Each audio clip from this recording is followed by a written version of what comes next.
Hey everybody, and welcome back to Let's Play... Nope, to Slow Play. Well, whatever. At this point, it really is just a longer than normal Let's Play. Aeon of Sands, that's the name of the game, and we are here in the... deeper into the bunker area, which I guess is aptly named. And we just opened up these two doors by, I believe, hitting this switch up there. And,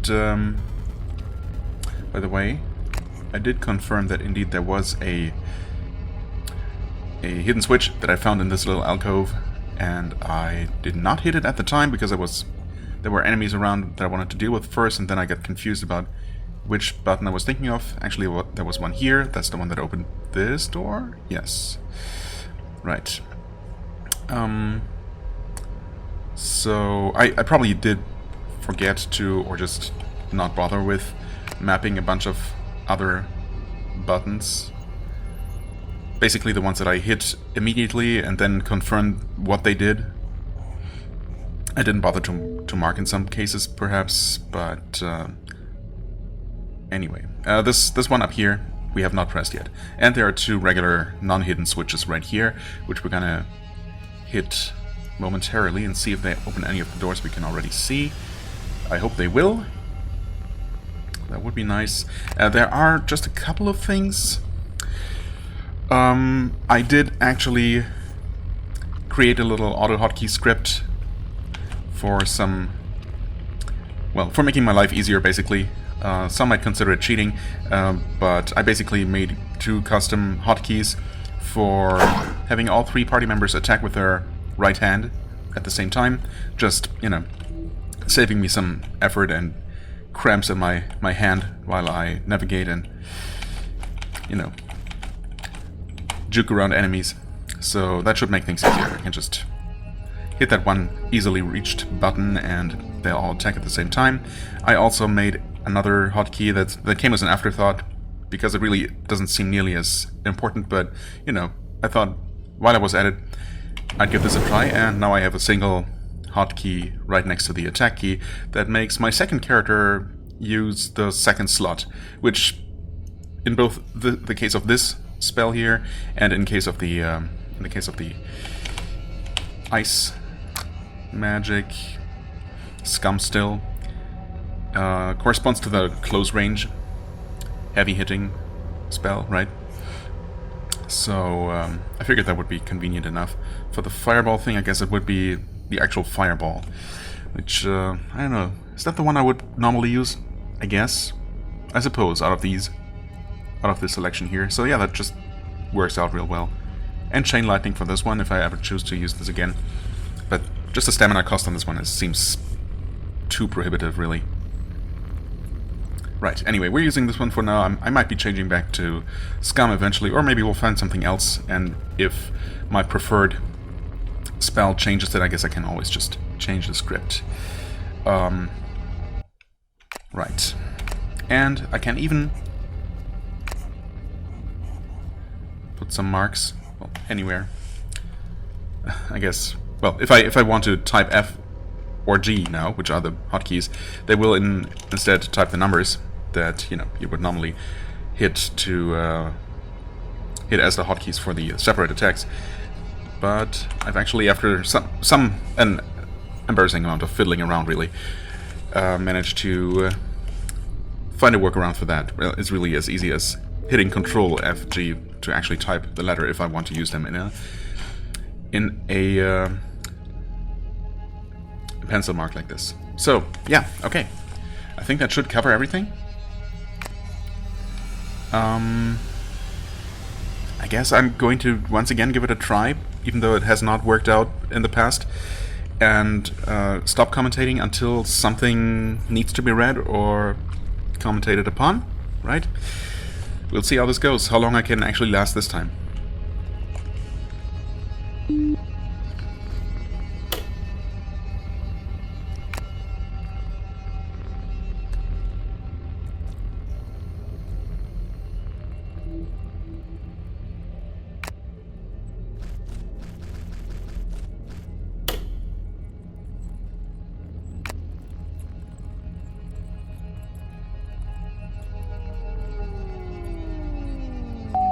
Okay, so it seems like the first...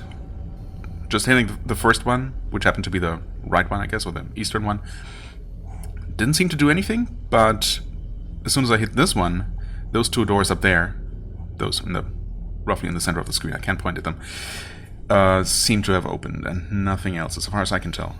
So I guess I'll experiment a little bit more, see if maybe the order matters, or, you know, that kind of thing. If maybe there's a way to open these doors up here as well, that would be nice.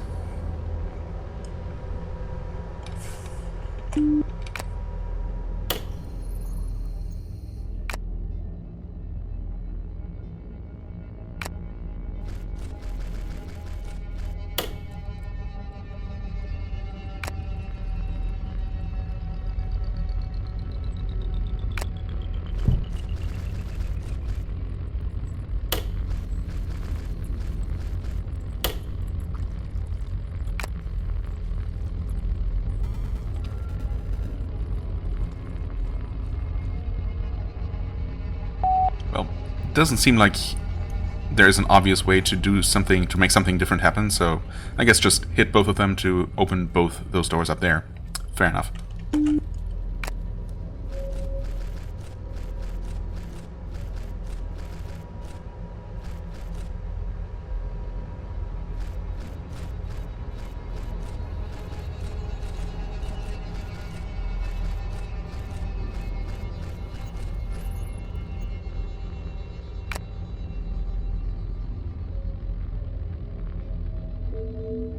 Don't tell me I walked into a spinner again without noticing. I probably did, didn't I? Because I was just navigating by eye and not looking at the minimap, and yeah, okay, so some trickery is afoot, I believe.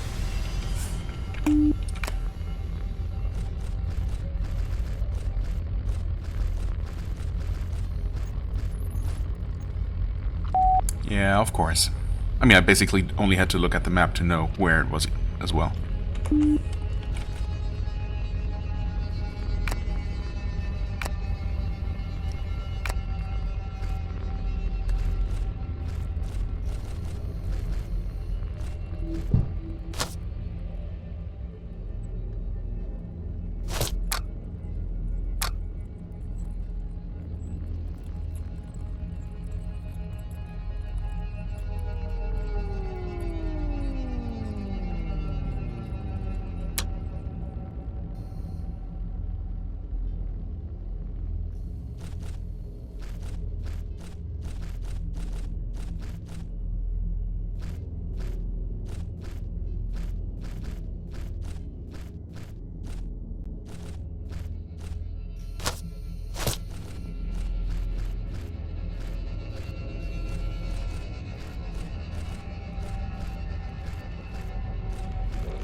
Bit of an odd set of attributes. Plus intelligence, but minus mana. Okay. I guess it's still pretty good for our mage, mostly. I mean, she doesn't need the agility. She can definitely use the extra protection. This gives a lot of stamina.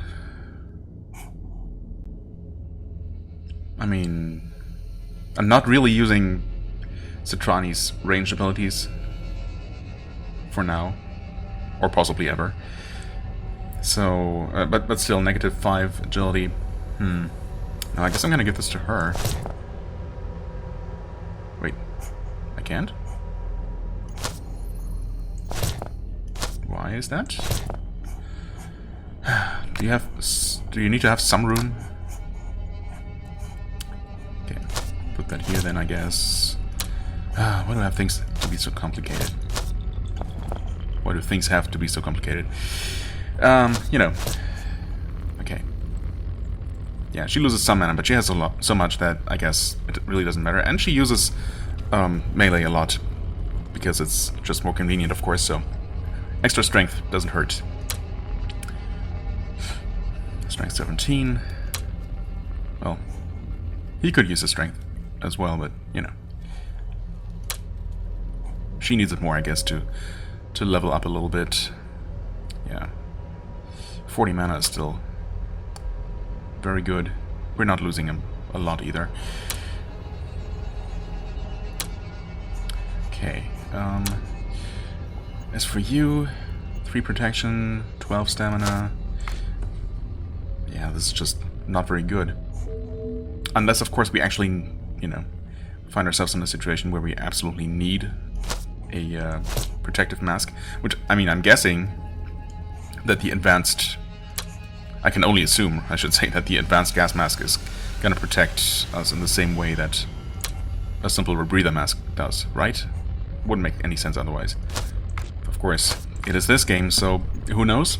There are no certainties, but I'm going to assume that they both have that extra property, even though it's not mentioned anywhere specifically. Yeah, I suppose for now we're going to keep this thing on. Maybe we'll find an even better mask. Anyway, so that was nice. We finally have this out of the way. I guess I'll quickly confirm what this was all about. If I really just accidentally put this here. It's not a spinner. There isn't a button here, so... yeah, I guess I must have just misclicked at some point without noticing. We'll erase that. And of course now we're going to check out these doors here, and hopefully behind those we'll find a way to open these doors here, and or these doors. Because otherwise I'm not really sure where to look. I guess it's always possible that I, especially for these doors over here, that I overlooked a button somewhere on this side. Oh, also, I think, pretty sure in fact, that I think the first secret button that I found in this area was actually in this little niche here. So I guess, well, because that's relatively nearby, I'm gonna double check that one and see, or remind myself what that did. Yeah.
Can't tell.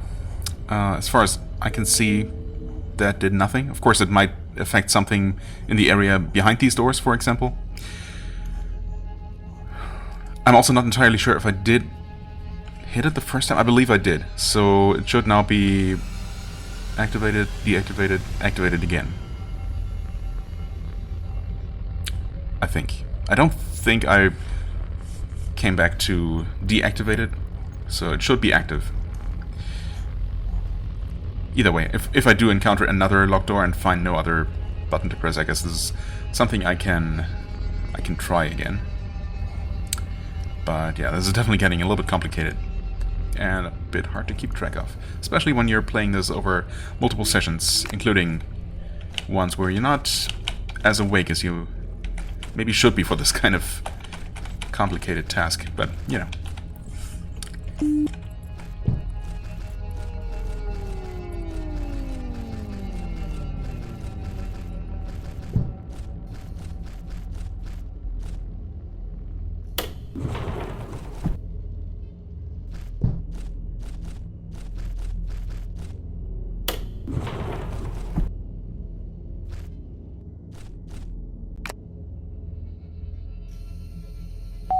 I mean, I was kind of asking for switches behind these two doors. I wasn't thinking quite that literally, but I guess I'll take it.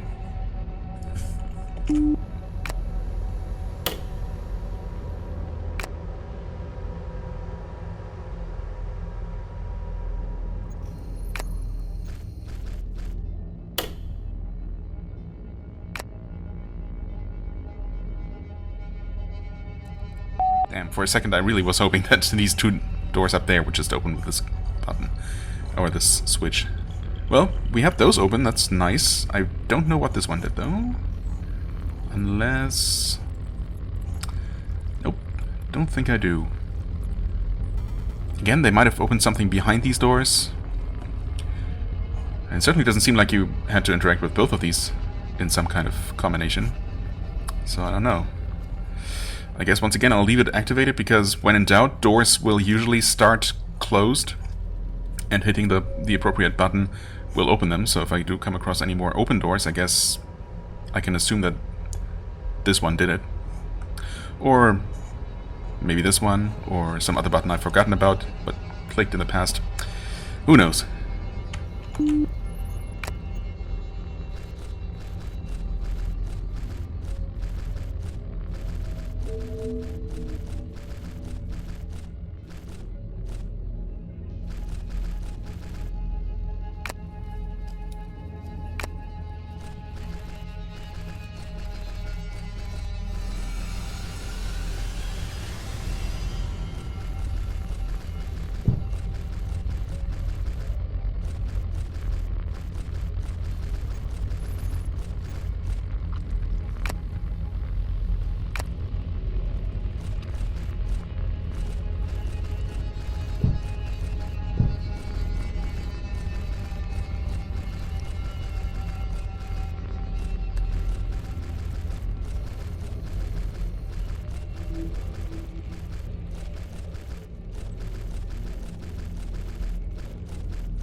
Is that right? Unlimited magazine? Is it...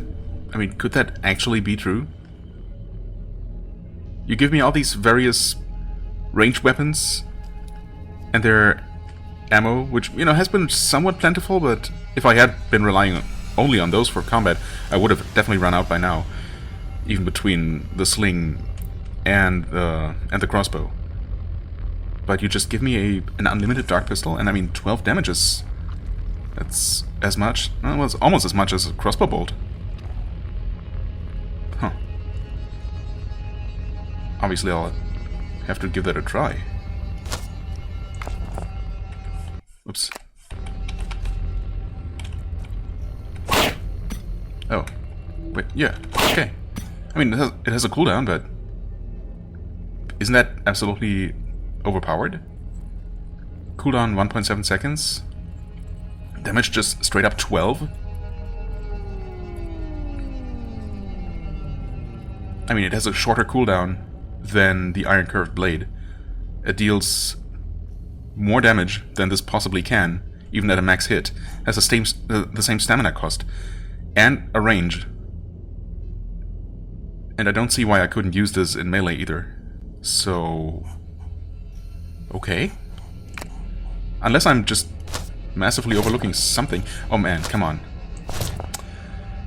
But you can't switch items? No, you cannot. This is so stupid. Okay. I mean, that's fine. I can just do it like this, of course, no problem. Just makes things a little bit more annoying, right? That doesn't fit. Fair enough. Inventory management, dude. Well, I guess, yeah, she can use that instead. Because, well, at least for the time being, we're not gonna have a use for a melee weapon for our main character ever again, I suppose.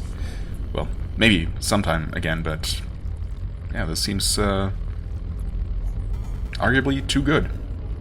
I was thinking, oh, Dark Pistol probably uses, you know, the flechettes that we've been finding as ammo, but nope. Not so. Huh. I mean, I feel a little bit bad for never actually having used the sling at all. I guess I could still use it. Or I could stash it away in case it turns out that this is not actually unlimited or somehow limited in a way that I don't see right now. Or we get another character that I'd rather use than Zuni, for example, who also wants a ranged weapon. I guess there could be a number of reasons, but yeah, well, for now, I guess this is just an incredible find. And of course it should work with this. Yeah, just fine. Oh. Hole dug in the ground. So... it continues, huh? I'm not done here. But we also, unfortunately, have not found a way to open those doors up there, all the way by the beginning. I mean, it's possible that if we continue going deeper down this way, maybe into the actual ant lair where the ant infestation started. That is the only door, or rather, those up there are the only doors left unaccounted for, right? That being said, we also did not actually find a use... Oh, you know what might be... Oh, you know what? What is probably the case with both these double switches and these double switches here? They were probably both required to open these sets of doors, because they are double doors. And we only saw the outermost one opening by hitting one of the switches. But the other switch must have operated the set of doors behind that we just didn't see because we, well, had not mapped them. That must be what's going on. Yeah. Okay, still. Maybe those doors up there are going to provide us an easy exit out of the place. A shortcut back from this lower level. And that does seem the most likely option. Although there are a couple of unknown factors, right? Like this button that didn't seem to do anything. This button that I don't remember doing anything. Or rather that I double-checked and it didn't seem to do anything. So, yeah, not sure about those. Some of them might just be red herrings. Maybe, I guess it's not impossible that some of them deactivate spinners, for example, and that's just something that I, might never actually learn. Or they could do subtler things, I don't know. I don't know what kind of effect is even possible, it's even supported by the engine. So who knows? For the time being, I'm gonna not worry too much about those doors and assume that we're probably going to emerge from there once we're done maybe with this lower, hopefully lowest level, to be honest. And yeah, I guess we'll just go down right now. No real reason not to, except maybe for the fact that our inventory is once again starting to fill up a lot. Right, I did want to use these explosive bottles. That would help. Her inventory, unfortunately, is also really full, mostly with this kind of stuff. This extra ring, these boots, that are not really that amazing. I mean, he's never gonna use those boots or need those boots again. Or that ring, I guess. Unless I really want him to have more protection, but I don't know. I guess I'll leave a couple of things behind that I don't see myself using or needing immediately, or possibly ever again. And if I really do want to come back for them, I can always do that. We obviously don't need to have this much mana restoration with us, so we can leave a couple of these behind. Yeah, we definitely don't need 3 condensers. These are 40, these are 31, 50. Okay.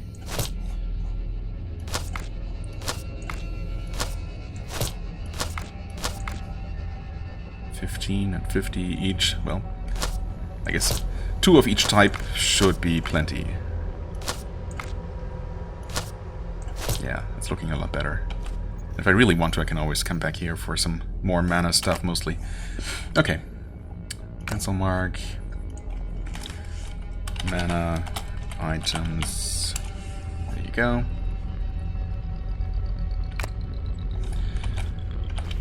Okay.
I only just realized that there is not actually a way to climb back up, so we better find a way out of here. Or I guess we're screwed. Well,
You might not be able to make an omelet without breaking some eggs, but thankfully in this case, you can break eggs without having to make an omelet out of them.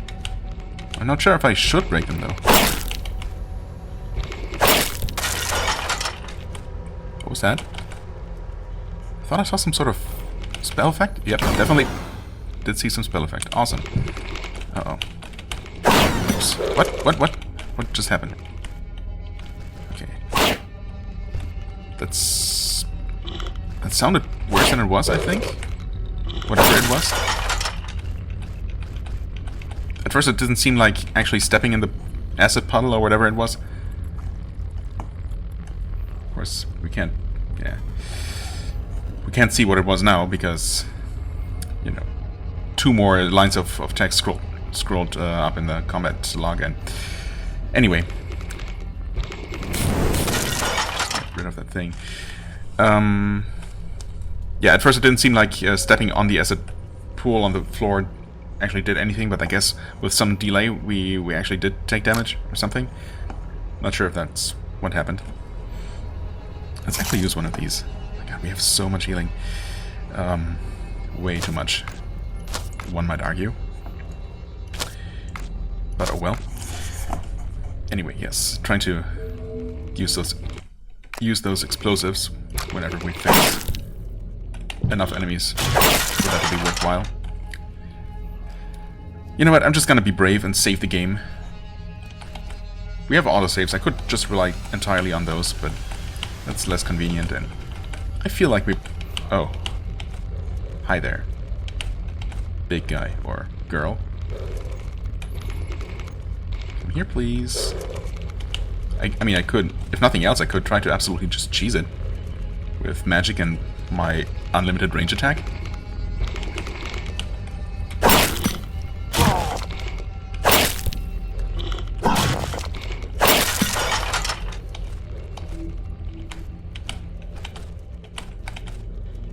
Wait, where did it go?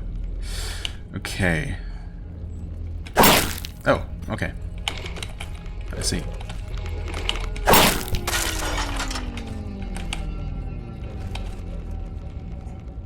Man, you're ugly. That's big. It sure is.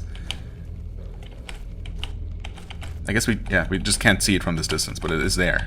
So, I guess if I really wanted to... Yep, Ant Queen. I mean, that is incredibly cheesy. But cheese is delicious.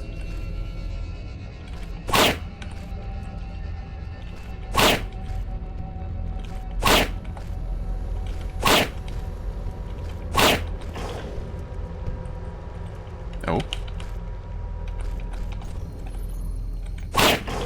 Oh god. Okay.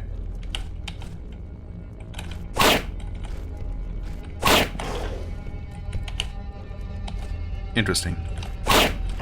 I guess she doesn't necessarily spit or create the poison pools where she spits. Uh-oh. Almost got hit there. Wait. Those pools also never actually seem to go away, so... not sure what's up with that. Oh, and she's dead. Man, that was anticlimactic, but then again... I don't think it would have been much harder to fight her in melee, except... well, that didn't seem to be a lot of room to maneuver around. I don't know. Either way, if the game allows me to do this... I mean, it was basically a ranged duel. She was shooting me, I was shooting her, and I was just a lot better at it. A high agonizing cry, and the queen is no more. Citrani stands over her remains, heavily breathing, half in shock. The echo of her dying wail has not yet faded from the tunnels and halls surrounding the chamber, when it is answered by the mad skitter of her orphan subjects. Coming up next, the attack of the Bambis. What? That makes no sense. Citrani tries to gather the strength of an extreme defense. What? To gather the strength of an extreme defense? But to his surprise, the six-legged monsters get into an aimless frenzy, storming past him in every direction without running him over. They retreat into the darker corners of the anthill. Okay, so... does that mean that we're actually not going to be facing the whatever ants remained here? The clerk spies their pulsating eyes from a distance, trying to see something he might have missed, but he can't. As the tunnels become relatively quiet, he finally succeeds in finding an ascending path. Up, and away? Excuse me? Maybe I wanted to stay in there and look for loot, as any normal person would. After a lengthy and weary walk, the light of the suns finds him again. He continues toward the open desert. But, okay, met the queen, achievement unlocked. That's nice and all, but... Yes? Have a look around, please.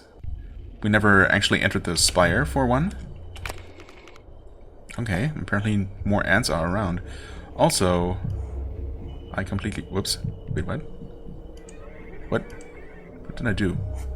I guess I accidentally clicked on an illusory wall when I was just moving the mouse around? What? Okay. Please, delete that? Thank you. Oh boy, this map. It could be so much better. It has potential to be so good. There is so much room for more symbols. Just allowing me to place the already existing symbols, for example, would be so nice. But nope, I'm limited to only this extremely limited selection, which is missing some really crucial things, like markers for traps, just a general marker as I was talking about. A pencil mark that actually like marks the location where you clicked instead of just putting the label like next to it, which is, I mean, I know that that's how it works, but it's, you know, it doesn't make a lot of sense. And the list goes on. This one, however, unfortunately does not. Anyway, back on the surface, so I guess nothing's really stopping us from heading back down there, except for the dozen or so spikes that we're gonna have to walk through on this path, so that's great. Also, there are more ants here. Right there.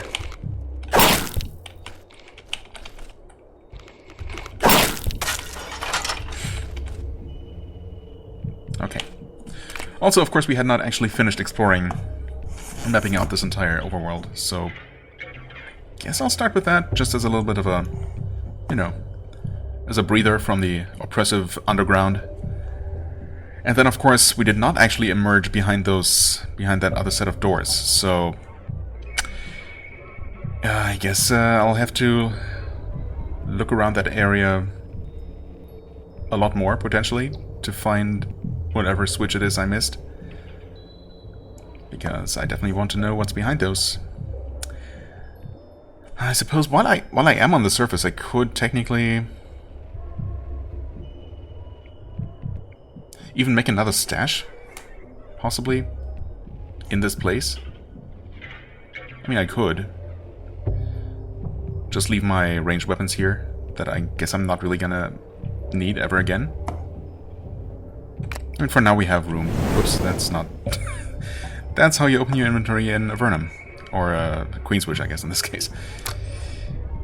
In the case of the game I'm currently playing. What's sparkling here? Wait, what? Oh. Are these the things that we would have gotten from the Ant Queen?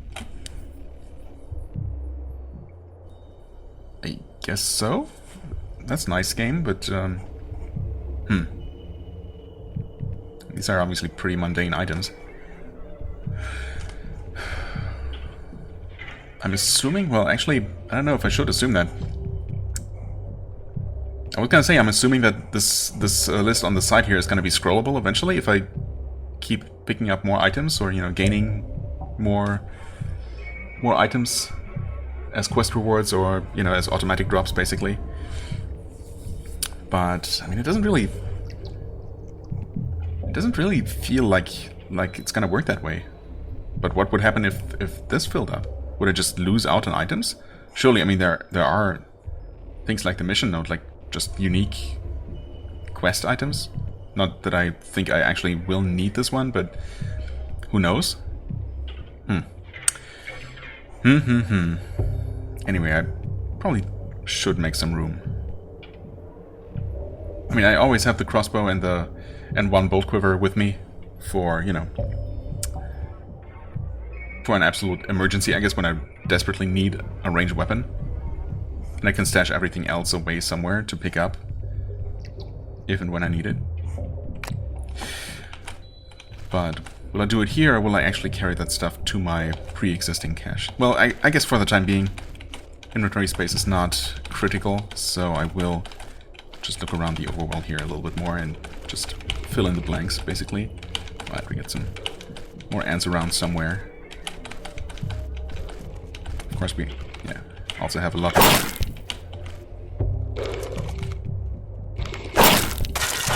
more spikes to deal with, which is always fun.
Okay.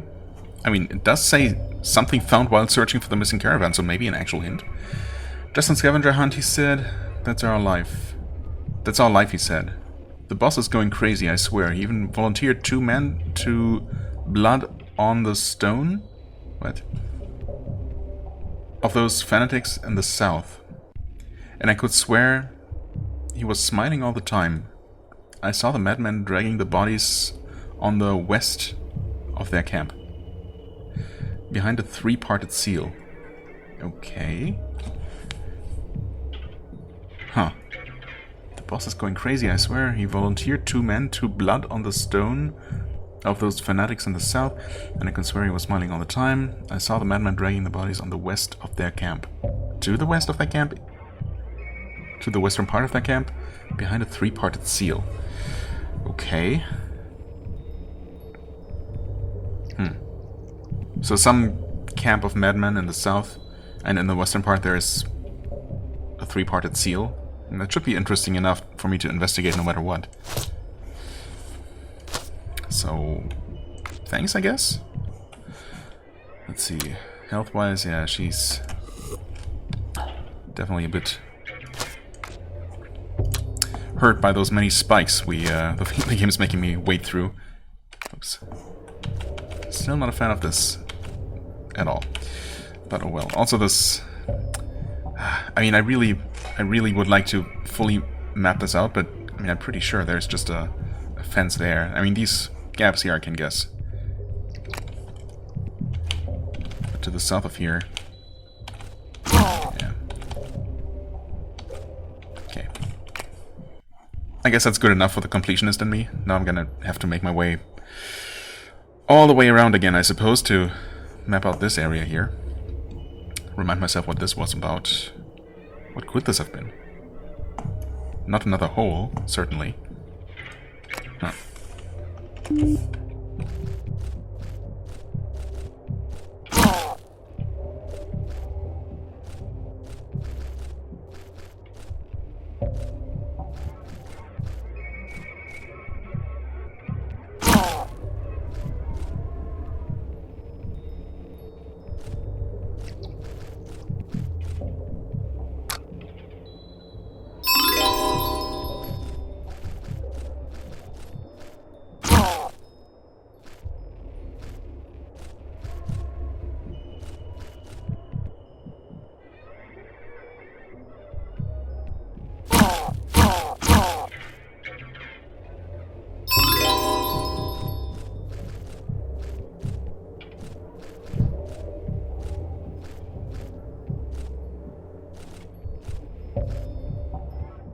Huh?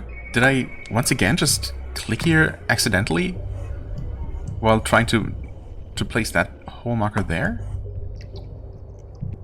Huh. That must be what happened, because there's definitely nothing here. So, yeah. I guess it's... If there is a mappable area or mapped out area like underneath these icons, and you click and it just happens to register at 2 clicks, it'll just place one right there. Actually, that makes sense, right? From here to here, it's just about the exact distance and angle as from where I'm standing and where the hole is. So if I was standing right there in front of the hole and clicked on the hole and it just placed the hole right there, that would have been here. Yeah, okay. I'm sufficiently satisfied by that explanation, I guess. Right. False hole marker is now gone. And we can continue wading through the frickin' spikes.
Man, that hole is really inconvenient to reach.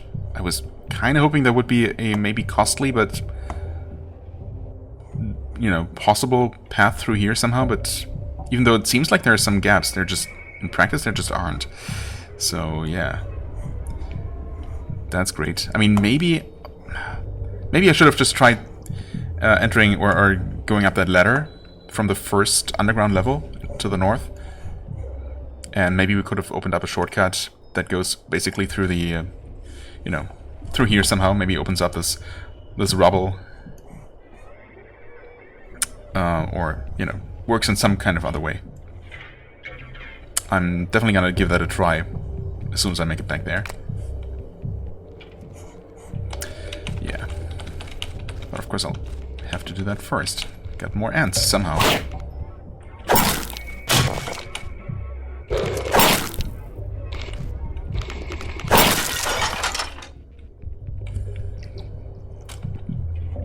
Alright. Zuni does not deal damage. So I have actually been wondering, it doesn't seem like Kalka has been gaining any sovereign points. I have seen that Citrani's accuracy has gone up very occasionally fighting these ants, but maybe I just missed it. But I definitely did not see anyone's sovereign points go up. Well, specifically, I guess it would only be Kalka's in this case. Maybe that's because these ants are just kind of low level and don't give a lot of points. I mean, certainly not because they respawn, because I don't think they do. And then Citrani did gain a couple of points here and there. Who knows? I'm just basically worried ever so slightly that maybe because I'm using this macro, even though the game has no real way of knowing that, I guess, just because the inputs are coming too quickly, I suppose, that it only registers... I mean, it does cause everyone to attack, but maybe somehow it only considers Citrani's attack, which is executed first, to be awarded points at all, or something? I don't know. I guess I'm gonna keep an eye on it and see if, for other enemies, you know, the other characters' stats go up. Because if not, I guess I'm gonna have to maybe look into a different solution, or just stop using this useful but slightly cheating macro. We'll see.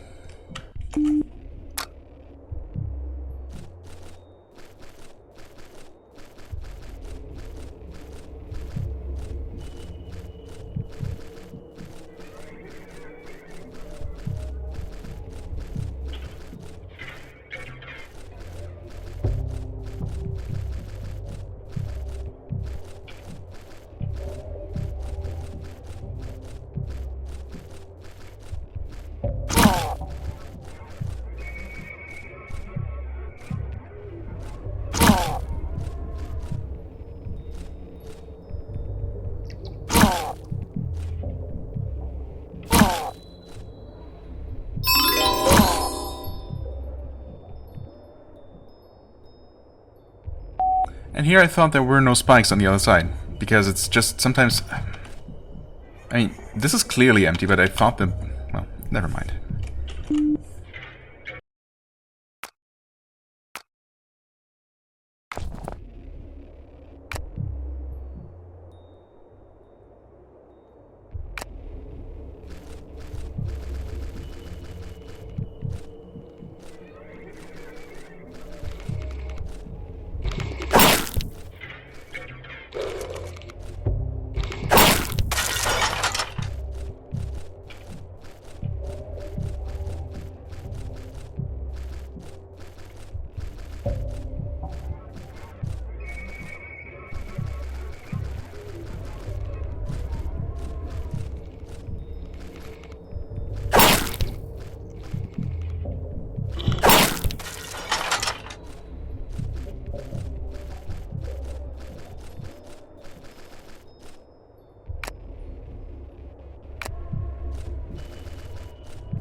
Okay, so much for maybe finding a shortcut back to the surface. No such luck. Not immediately, anyway. Forgotten network. That sounds like another maze.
Not really sure why there would be another lever here that closes the entrance door? That doesn't make a lot of sense. I mean, it's relatively nearby, but, well... yeah, I don't know. Unless that button has a... or lever has a second, more hidden function, but I'm gonna assume no. And just gonna be happy that we actually got that door to open without any complications.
Excuse me, what? Thanks for playing.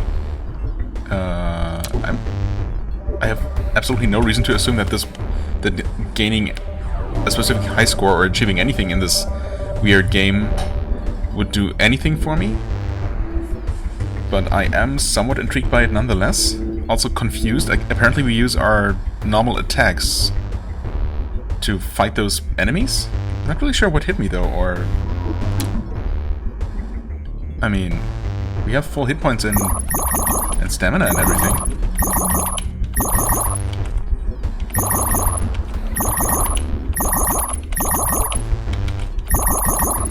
Oh. Smasher.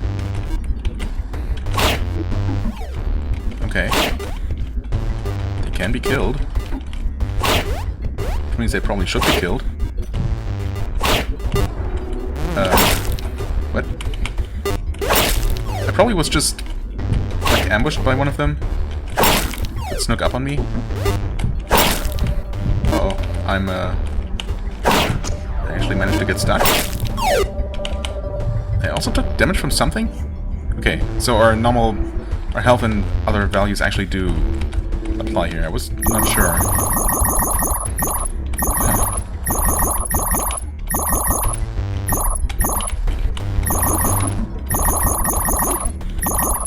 I guess we also have a map here. Yeah. Oh, this is Aeons of Sands. Yeah, fantastic game. Can see why they were so excited about that.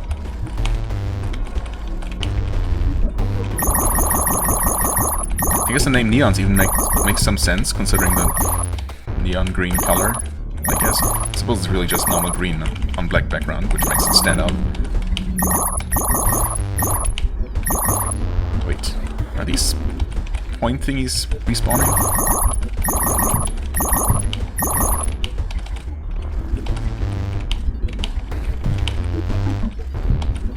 I guess they must be.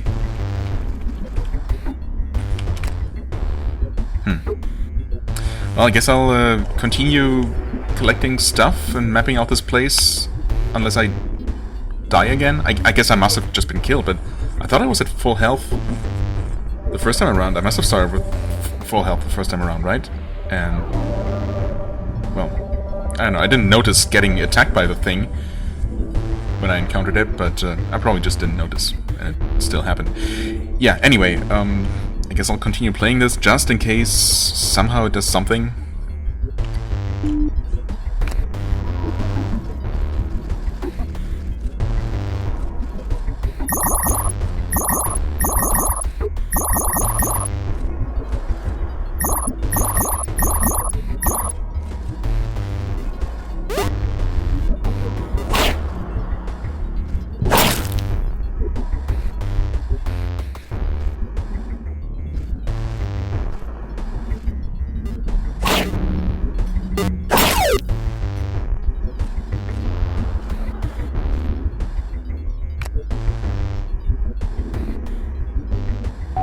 Okay, more trickery. Thankfully the minimap gives that away. So we just teleport over here. Also there's of course that yellow area in the middle. So, I don't know, I guess there's something going on here.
I mean, I think I collected every single bit of green stuff, and probably also defeated all the enemies. Not sure if that actually awarded points. Yeah, no thanks, I'm good.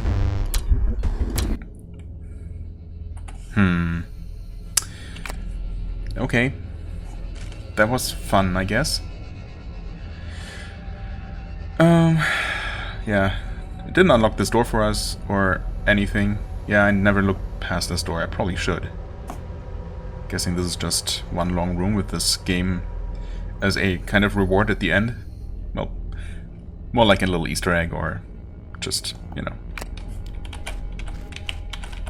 Oh, okay, there's a little bit more to this. Well, nothing exciting.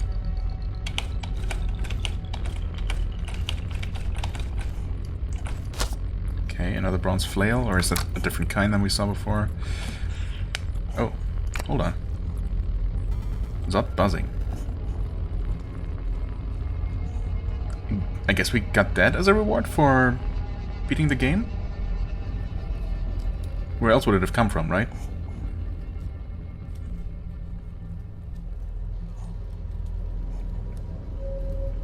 Right, I mean, we don't see the stats, but it's the same name, it's the same icon, so I can only assume that it's actually the same item as well. Bronze flail, +1 strength, 2.7 damage. Yeah, that looks exactly like I remember the thing being before, so yeah. That's not... Oh boy. I guess now that the G key actually does something in this game, my brain just short circuits and occasionally thinks that it opens inventory. If only there was actually a shortcut to do that, but pretty sure there's not. Oh well. No big deal. Also, were we actually fully healed for entering that game? If so, that's actually amazing. Surely we would not be at full health right now. Well, not these two anyway. Okay. Maybe worth, maybe something worth trying to, you know, play around with. And confirming when and if I find myself, if and when, I guess it's not really more of a question of when, not if, I find myself almost dead again. Yeah, anyway, I guess we'll continue exploring this regular, real-world dungeon some more.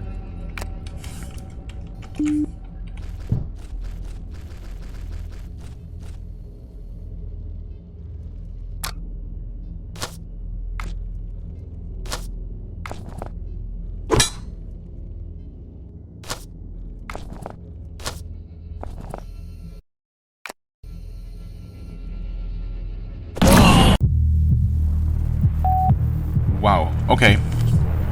Didn't expect that result for some reason. Yeah. Hold on. What? Can I please just... Oh, come on. Quick save, yes. Okay, take one step back, thank you. Then throw the explosive to confirm that it does not in fact blow up that very battered looking hatch. In fact, it looks so badly beaten up that I doubt whatever mechanism originally operated this is still gonna open it, but it is marked as just a door on the map, so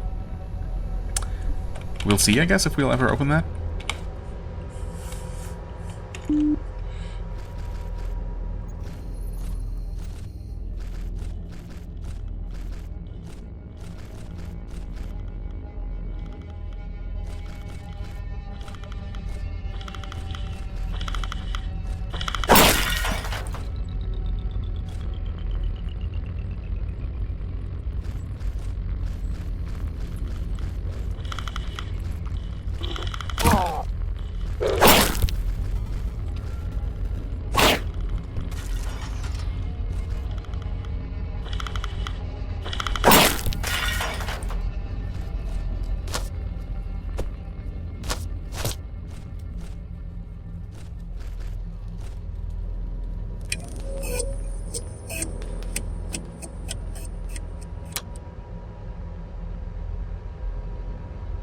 Uh-huh.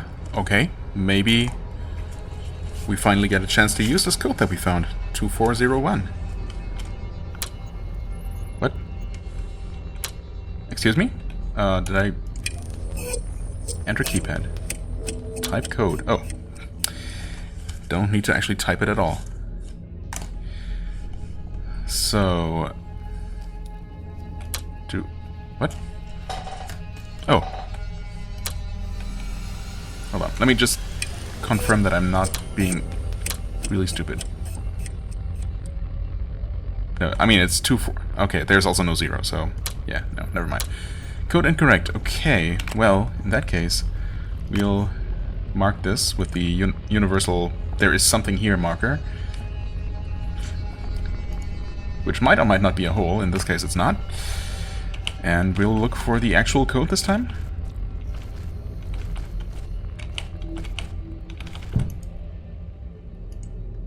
Oh. E is 3. Suddenly we can read these. P is 1.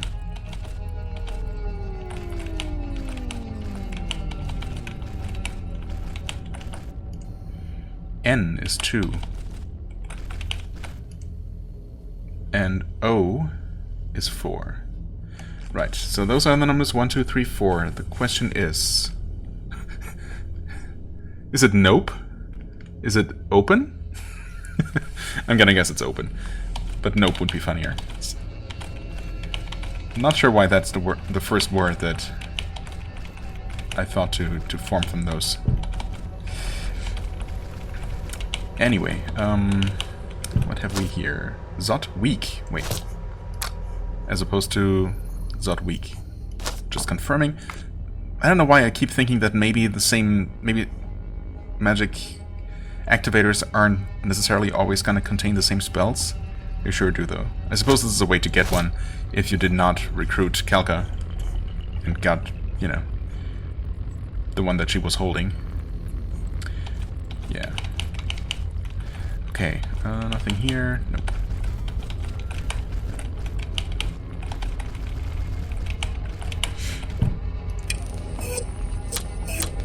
So, why am I stupid? Who knows? Wait, do I remember? Why did I didn't write it down because I thought, oh, you know, I see it in the text log as the last 4 messages. I think E was 2. I don't know. Okay. Nope. Crap. The other way around. Okay. P is 1, N is 2. Gotcha. So E is 3. So it is 4, 1, 3, 2. Good. 4, 1, 3, 2. There you go.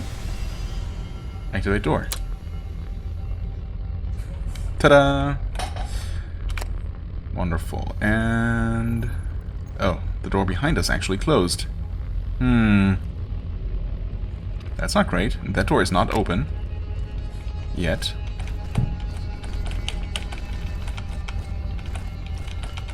Should I be worried? Maybe a little bit? Yeah, the door is not open, according to the map. You did say tada, though. You don't tada me, and then... lock me in here. What?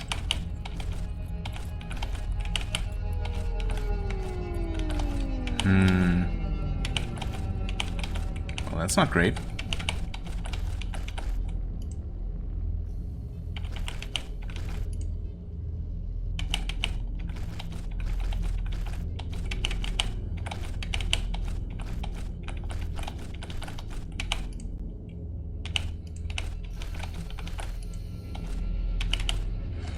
I guess I will just write these down just in case. Because, well, it doesn't seem like the obvious solution that seemed to be the correct one for a second. Actually is the correct one. 1P, 2N, 3E, and 4O. I mean, what else can you spell with that? Peon, Nepo, Nope,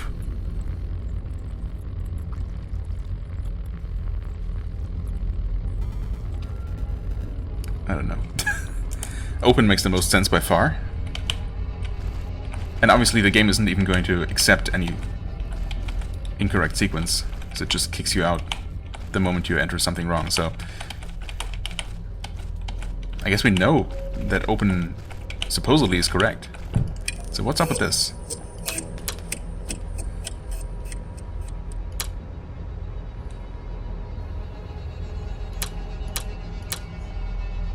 Activate door.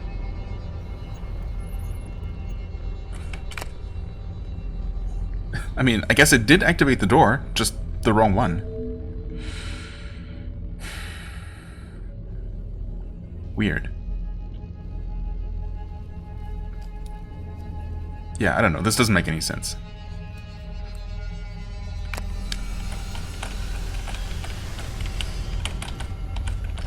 I guess I'll just explore the rest of this. And hope that we're not going to run out of options.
Check with rejected for the hydraulics at the southeast tower. Southeast tower. I mean, I'm just wondering if that could be referring to one of those weird little cubicles with the... well, not cubicle, more like cubes. Cube-shaped buildings with the... that seem to be part of some sort of ventilation system on the surface level. I didn't really take note of where those were. There might be one in the southeast. I didn't take a very close look at all of them. The very first one seem to have nothing going on either of its four sides. Then of course I did find one with a niche in it with the code, or not code, with just a document that was talking about the madmen in the camp to the south. Get to work.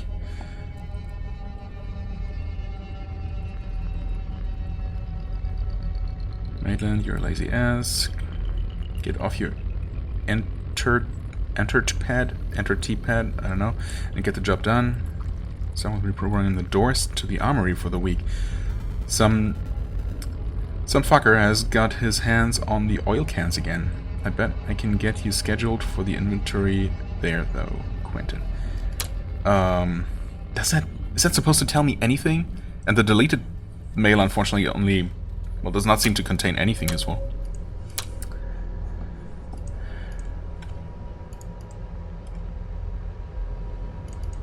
Also, I don't know if there's a way to speed this up at all. Just clicking doesn't do it. Yeah, it's definitely not useful. Ah, come on. Hydraulics at the southern tower, I don't know. This little conversation, unlike the ones before, seems like it might actually be supposed to tell me something. Mostly because I feel like I'm actually kind of stuck here right now. Is that right? Yeah, pretty much. So unfortunately, this whole chamber with a nice little bloodbath going on in it didn't turn out to be anything. It didn't turn out to do anything for me. The lever in there seemed to only close the entrance the way that we came in. And that's about it.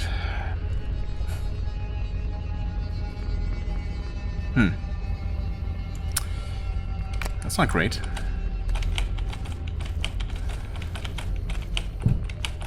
Surely there must be something more to do here.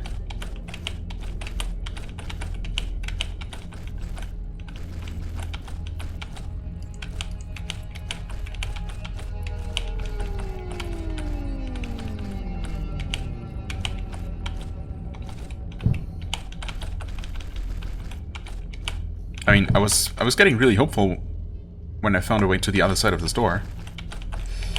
But yeah, I don't know. I guess I'll hit the switch and see... wait. Hit that switch and see... if maybe that changes what entering the opening sequence in the computer does. Not really sure why that would change anything. Also, it obviously does not open this door, which is only scorched from the other side, interestingly. But then there are these 3 dead bodies in here. One with a badly burned suit. Not sure if the game is trying to tell some sort of story here that I'm just not getting. Trembling metal cage, a breeze flows out of it. Yeah, that's just the same message that you get from these little vents on the maybe tower-like structures on the surface level. More scorch marks, of course. So were they just fighting back ants? Is that all it is? They were eventually cornered in that room that they couldn't get out of. Who knows? I mean, the only other thing I can think of is that maybe there's actually a hidden switch somewhere on one of these walls that I did not happen to look at. Oh, like this one right here. Oh boy, pure luck, if this actually ends up doing anything. Or did I find this before, and... did I actually? Now that I think about it. Well, it's certainly not useful. Okay. It's just the normal scenario where we have a door that... a door with a button on either side that opens and closes it. That does not help. Well, I guess I'll try this again. Type code. Which one was it for? I mean, maybe I should just confirm that open is the only thing you can type. I did try 2 several times. I think I accidentally clicked 1 at one point. Yeah, code incorrect.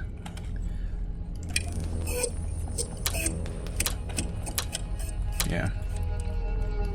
Okay, so it only accepts 4 as the first number.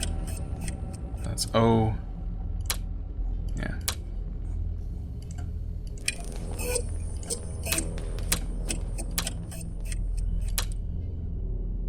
OP. EN. Activate door. And I close the door behind me. As expected.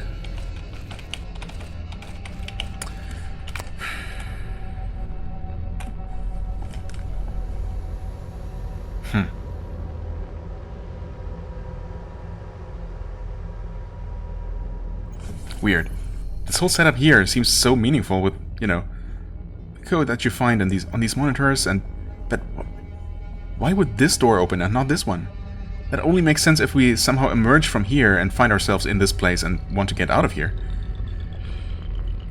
But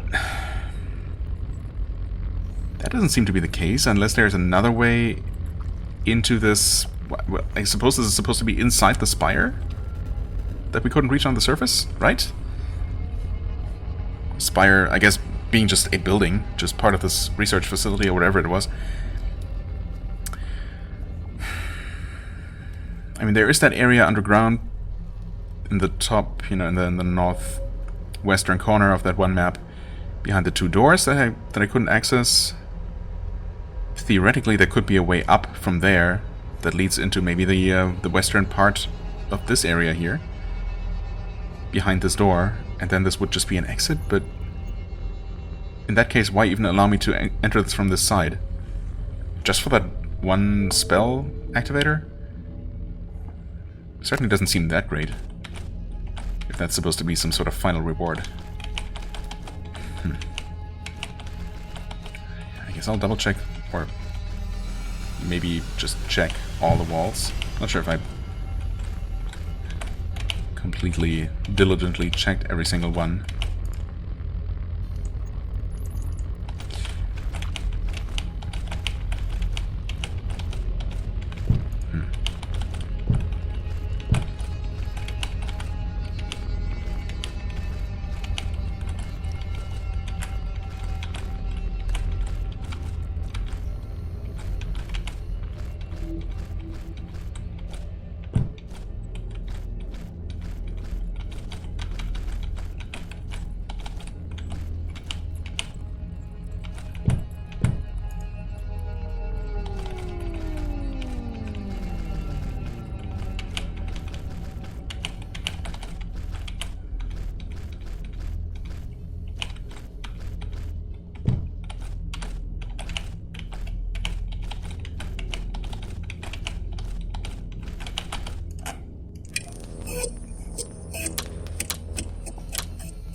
Yeah, I don't know.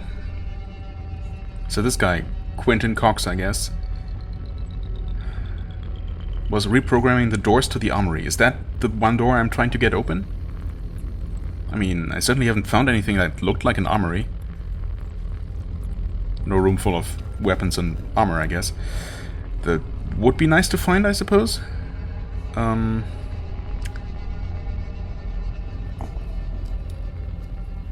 Yeah, I don't know. Maybe he was reprogramming it and just getting it wrong. But then I did try to enter the, enter wrong sequences. Obviously, it cannot just be inverted.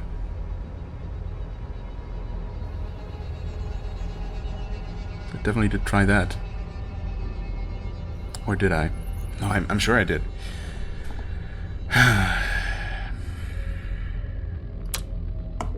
And what else could this be telling me? And there's some things mentioned, like, what was it here? God, I wish I could speed this up too.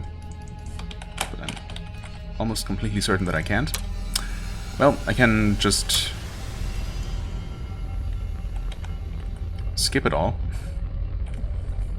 That's great. Yeah. FP 102.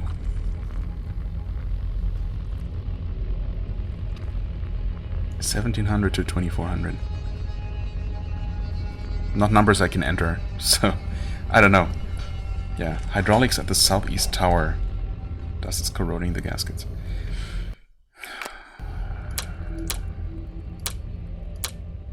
Nothing in the route. Never anything in the route. Yeah, I don't know. I'm kind of ready to give up here. What else could I possibly do? I mean, obviously, feel free to tell me if you have any ideas, or if you happen to know the solution. I suppose I'll take that as well. I mean, at that point, I guess I could go ahead and just look up some sort of walkthrough. In fact, I mean, I have taken a couple of days break between the last recording session and this one because I had been pre-recording so much. The series has not even released as I record this. It will soon, but yeah, I'm a little bit ahead. So if you do have some kind of tip or hint for me, then well, I guess chances are that I'm still going to be playing this game if it's not much shorter than I expect. But I might be quite a bit further ahead by the time I read it. Is all I'm trying to say. Yeah, I mean, otherwise, this is clearly not an option, not a story crucial area, but purely optional, as my character has commented on at least one occasion. So nothing to do with the missing caravan here. Of course, I would like to know what's past this door, just because I'm curious, and if it is indeed an armory, that would certainly be useful. I will make my way back into the underground, though, if I can ever find my way back out of here again. I suppose it's just a matter of hitting this. I mean, if it's just a matter of hitting, some random combination of all the various levers on this level, then, screw the game, I guess. Because that would just be too arbitrary, and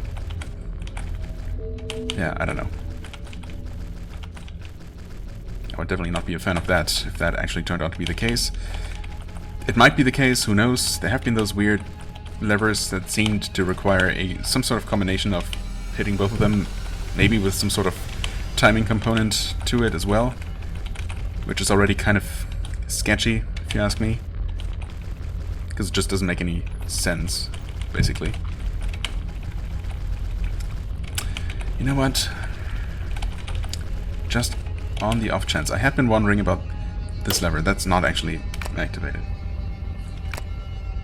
Okay, I'm gonna wait a little bit longer just in case. No. That did not seem to do anything other than close the entrance. And this other one was required to open this door here. Yeah. Then we have the hidden button here, and on the other side of the door here that operates this door. This door just can't be opened. Makes sense because, because of the way it looks. But there also doesn't appear to be a lever that used to operate it, and just doesn't anymore, so much for that level of realism. Yeah. And this whole elaborate enter the code to open the door, operate the door thing here just seems... I don't know, maybe it's just a mistake. Maybe they meant to have that affect this door instead of this one. But surely that would have... You know, someone would have noticed that, right? That should be a relatively easy thing to fix, too. So, I don't know. It strikes me as a pretty serious error to make and not fix.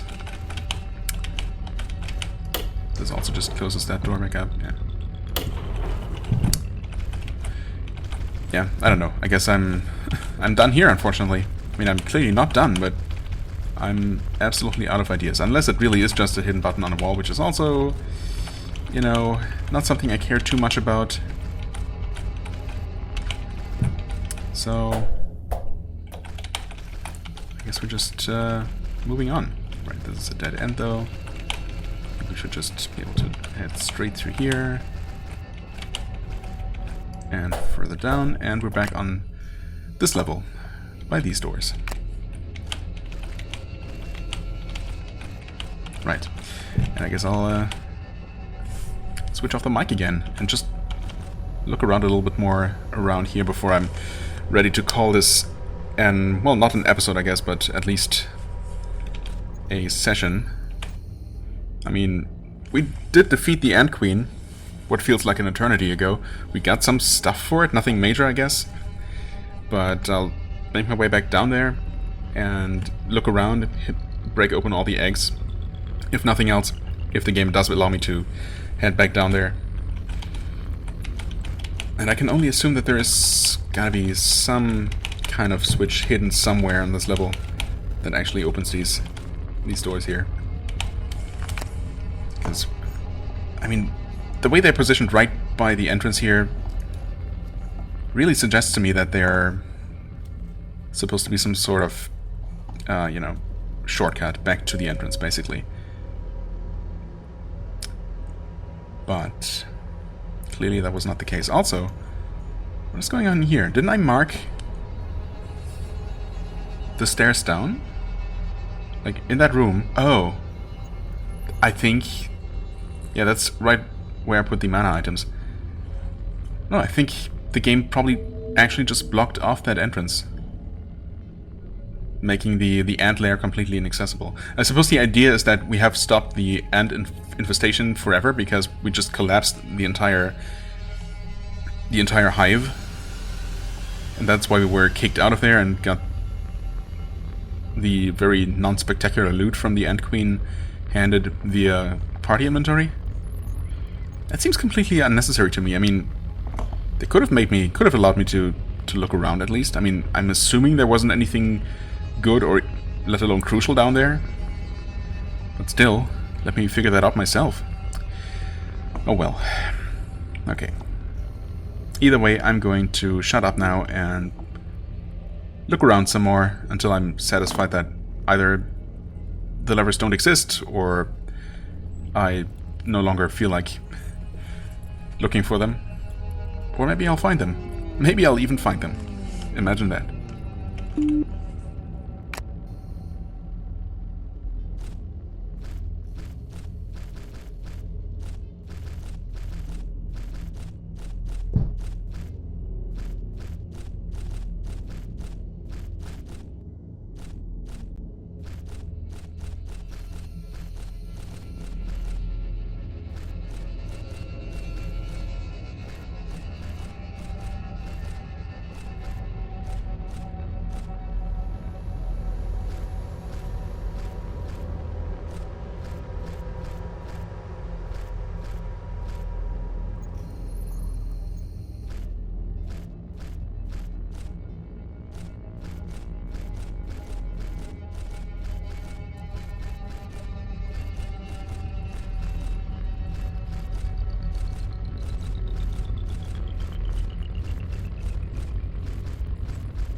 Right, the mystery of these two levers that seem so... I mean, they're so prominent, obviously. They're impossible to miss, because you walk straight at least the first of them.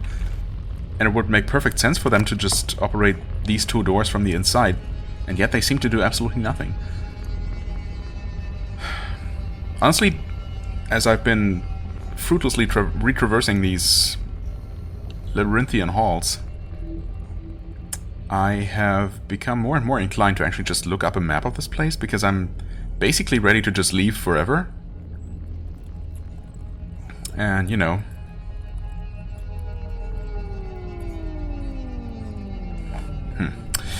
I don't know. I guess, ultimately, whatever I could possibly find here isn't gonna be crucial. I mean, not necessary to beat the game. It might help. Oh, hey there. Why did I retreat into this dead end? I don't know.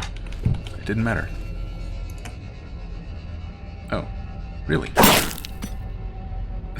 So what used to be the entrance to the ant lair just turned into an ant spawner for a very short time.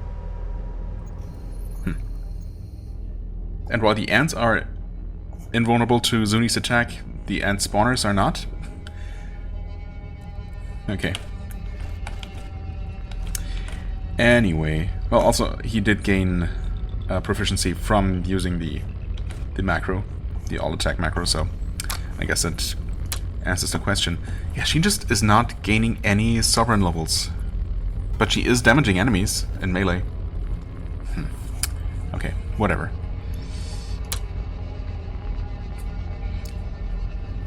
He's up to level 79 in accuracy, which is nice. 47 in sovereign, which I guess shouldn't have gone up in a while. He's only up to 34 because, yeah, most of the enemies we've fought down here were just invulnerable to his attacks. I guess we fought some of those walking turrets. Doesn't seem to have gained a lot from that. Oh well. We'll be doing a lot more fighting, I guess. And so long as our main character is pretty proficient with his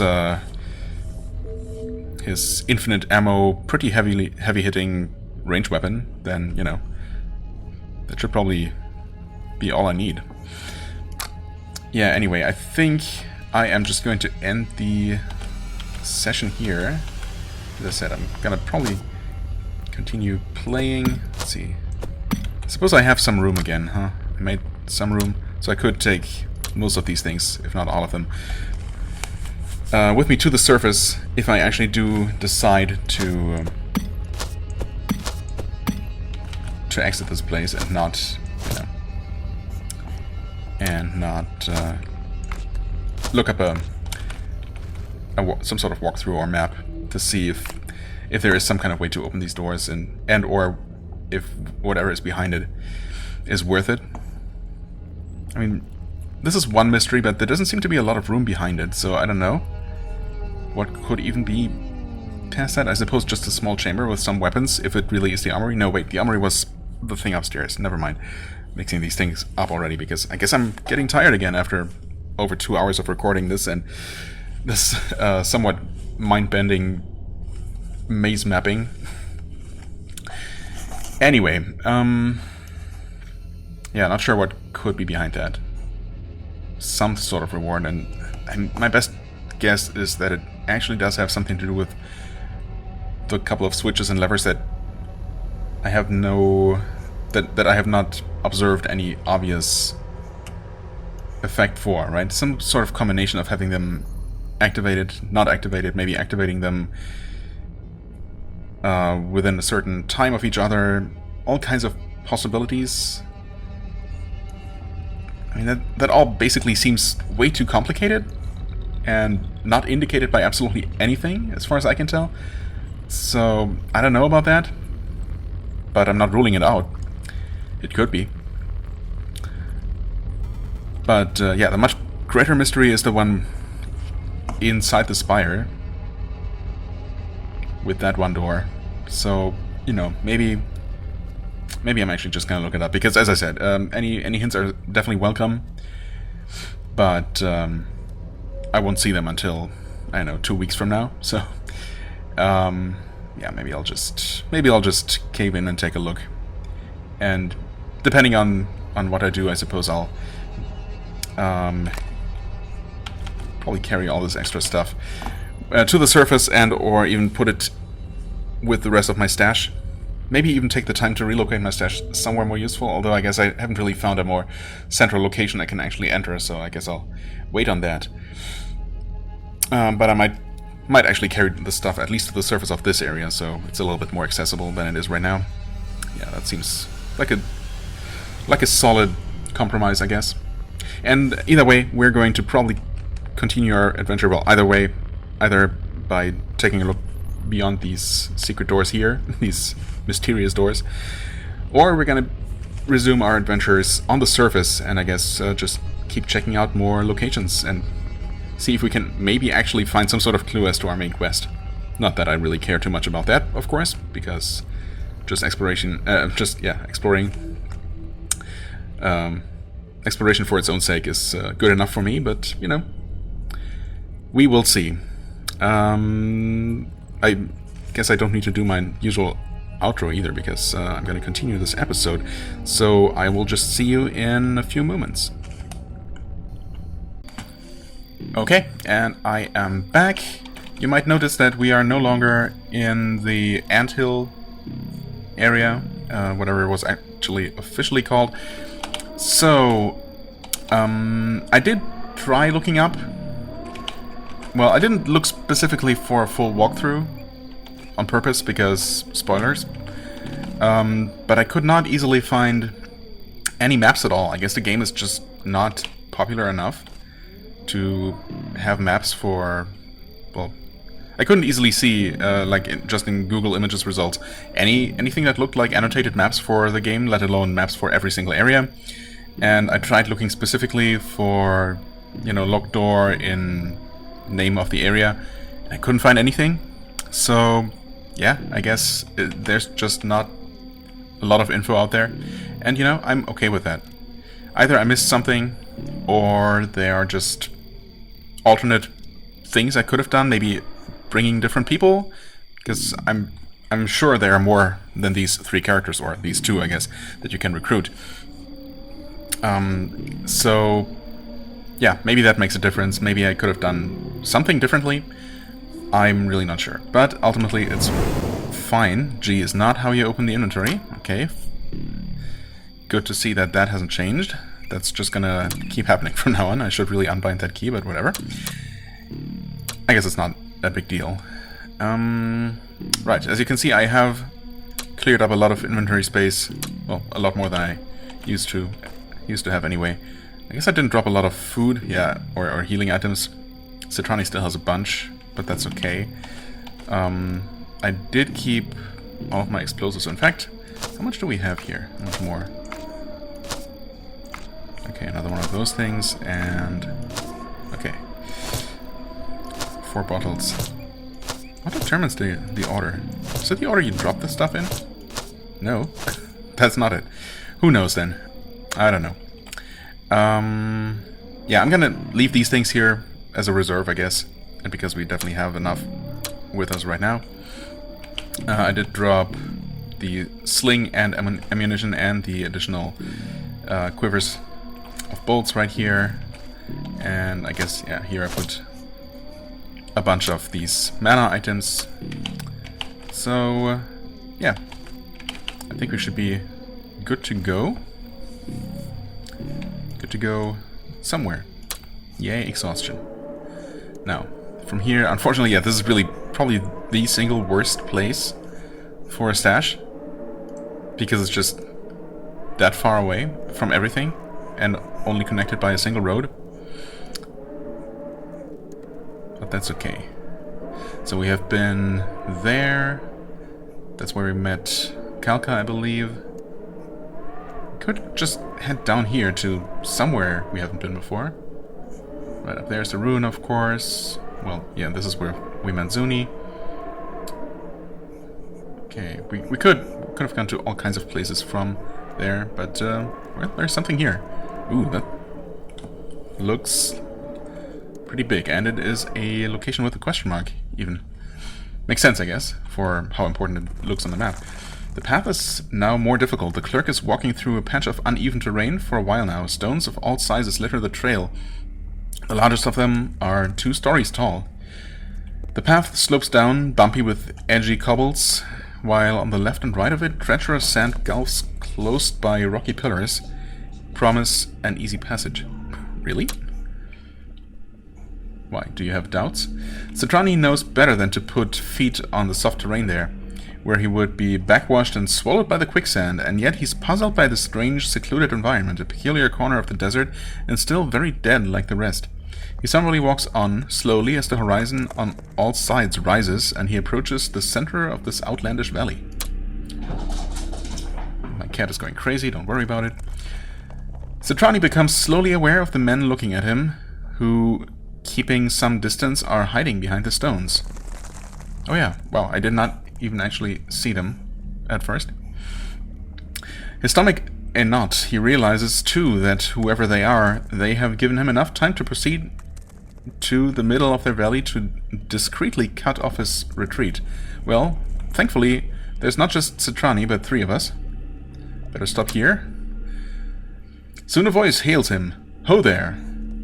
A man in patchwork desert garments stands in the middle of the path, while others, crossbows in hands, stay covered by large rocks. Quite a depressing development, huh? We don't welcome city people in our home. Okay. Can't help but notice you've cut my way out, though. I lost my way in a sandstorm. I did not want to intrude. How quaint, and whose home is this luxurious haven? Probably not the right answer here. And to shed blood on one's home is bad, I'm sure you agree. Well, I'm honestly not so sure they would agree, whoever these people are. I mean, are they those nomads we've been hearing about? But if they are, wouldn't they have just attacked immediately? I wish I could say that I'm looking for that lost caravan, although I guess if they're nomads that would just make them even angrier than they probably already are. I don't know.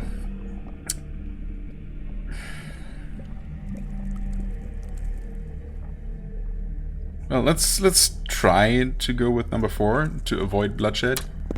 A voice intervenes. Only nomads care for bloodshed, as they have no home. But what? Another one completes the thought. We care less for honor than them. The man who spoke first is grinning. Your blood is a good sport. Half of it to paint these stones, and with the rest you can leave. I don't think that's how that works. Or you give up all of it. Your choice. Wait. Half my blood. Are you serious? Spill his blood instead? All of it if possible? Inquire about the blood. I mean, I'm pretty sure I'm just dead if I lose half my blood, if I lose even close to that. So, that seems like an odd option. So you guys are not nomads. Oh, wait. The south. Blood on the stone. Yeah, of course. I immediately forgot, apparently, about that note I found at the ruin. So this is where some guy, a nomad leader, I guess, sent 2 of his people to pay this kind of tribute, and these people who they referred, whoever was talking about them or writing about them, referred to as madmen. They took those nomads to the west of their camp, either to the western side of the actual camp or somewhere west of it. I guess we'll see. Let's inquire about the blood. I have questions. Blood, to appease the one who lives under. The one who lives under, huh?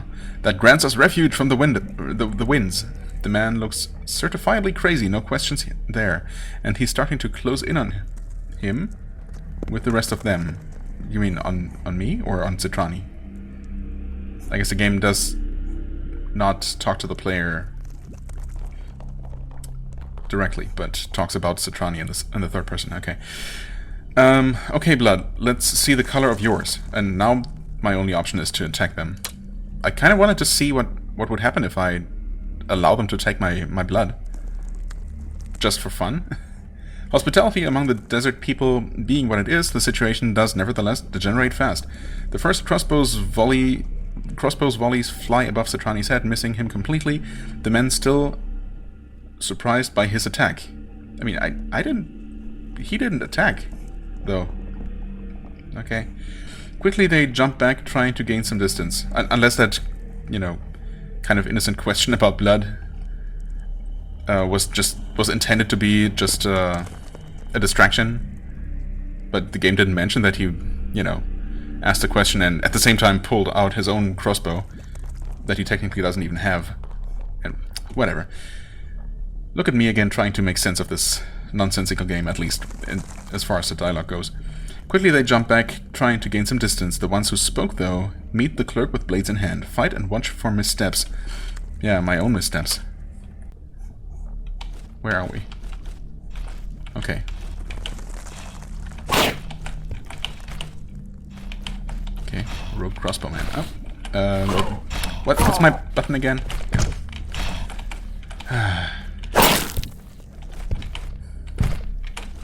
Okay, that's more than just two people. First one's already dead, though. That guy's also dead. Huh? Hey, don't run. Rogue thug. And that is that. Piece of cut stone. Backpack item. A piece of hand-cut stone. It looks like a part of a bas-relief. Ah, okay, so that's a 3-part seal that we heard about. Huh, well, I guess we're here now, and one of these guys dropped us a hand crossbow, which is different from what you have. Nope, that's a hand crossbow. Okay. Yeah, I suppose I would have ultimately chosen this outcome, of course, assuming paying the tribute didn't result, or did actually result in my death. Actually, I don't know that, do I? I guess they wanted to take half of my blood, which, well, is obviously outrageous, and then let me walk away. So, if I survived that should have just resulted in me, well, leaving the place, and I guess being free to return later. You know what? I'm curious. I am going to... Oh, okay, well. I guess the hard save I made here is still the last one, the latest one. That's fine.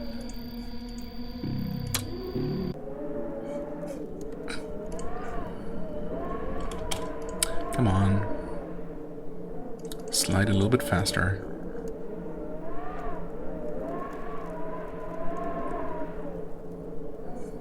I almost want to go somewhere else because this seems like kind of a major deal, but then again, nah, that would be silly. We can also save on the world map, so let's do that right here.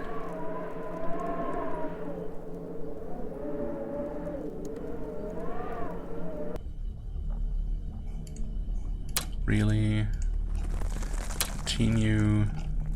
Stop here. Depressing development. Could ask about, or could pick different options here. Cut my way out, so you're not planning to let me leave, I guess. That's what I'm implying here.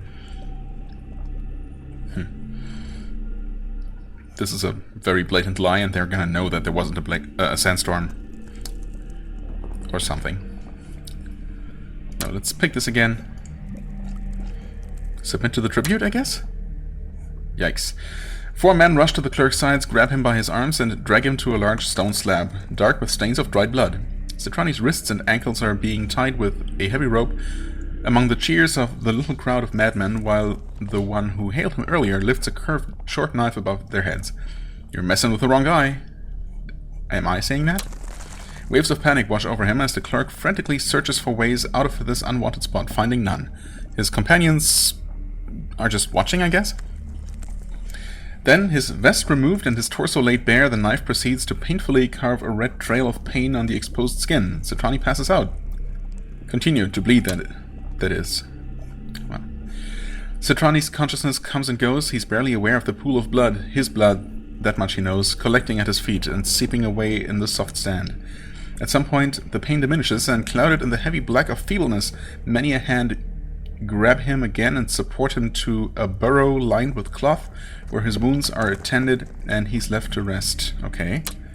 Citrani finally awakes, weak and still shivering, but able to stand up, feeling like an old man. The suns have gone up and down and up again. The knife's wounds have been cured with the help of some smelly poultice, but much of his strength is gone. Cool. Well, much of what little he had. Still a small amount then. Sure enough. He's alive though, and not in immediate danger. The man with the knife is looking down on him. You survived the tribute, and the winds once again relent. The one who lives under is appeased. Oh, right. I mean, I'm assuming there really is some sort of terrible old evil being living underneath this this crater. You earned your passage, and this. What is it? The man throws a bundle to the clerk's feet, as with some contempt. Then, as soon as the harsh master rises again, you will depart. The harsh master, I believe, being one of the two sons, not the creature they worship or live in fear of, I guess. You will depart, never to come back, on penalty of leaving the rest of your blood. Continue. Citrani opens the bundle. Inside, there's only a vial of a yellow, slow liquid. Slow as in viscous, I guess. Pure worm bile. That's worth a little fortune. But as the ache in his chest testifies, it has been paid in full. As soon as the clerk has regained enough strength to walk the desert again, he departs. Not a single word is exchanged between him and the men of the quarry. Resume traveling. Welp. Hidden Valley. And we got Vial of Worm Bile. Nice. Pure elemental mana energy. Okay. That is purple. Even though it says elemental magma. So is this some sort of special item? I mean, it's not the most powerful mana restoration we've seen even. It's on par with something we've seen that we don't seem to have with us anymore, but details. Yeah. I'm not sure why this is purple instead of red, even though it's elemental magma. Also, well, we can't read the description here, unfortunately, so I'd have to actually go somewhere else. What happens when I try to re-enter this now? Once again, the petrified valley opens its colossal arms to the unwary traveler. Not so its inhabitants, who will probably be very pissed to see Citrani again. Nevertheless, walk down to the bottom of the valley. Okay.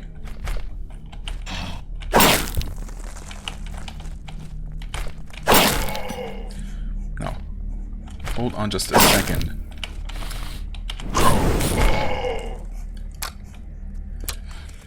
Oh. -8. 9 out of 17. Wait, that's hit points. Strength is still 15. Wait, what? I thought for sure that my strength was would actually have been, like, permanently decreased by this. But it was not. Nor my sovereign stat? Huh. Okay, unexpected. Huh? Keep hearing things. Vial full of vile liquid. Well, that was all very interesting, but I guess I'm gonna choose the other option then, the one I chose first, and actually fight these guys. I mean, it's nice that they gave me something valuable in the end, but with any luck I'll find that vial even when I attack them, and, you know, in reality I would never agree to let them take half of my blood, because really that should just kill anyone.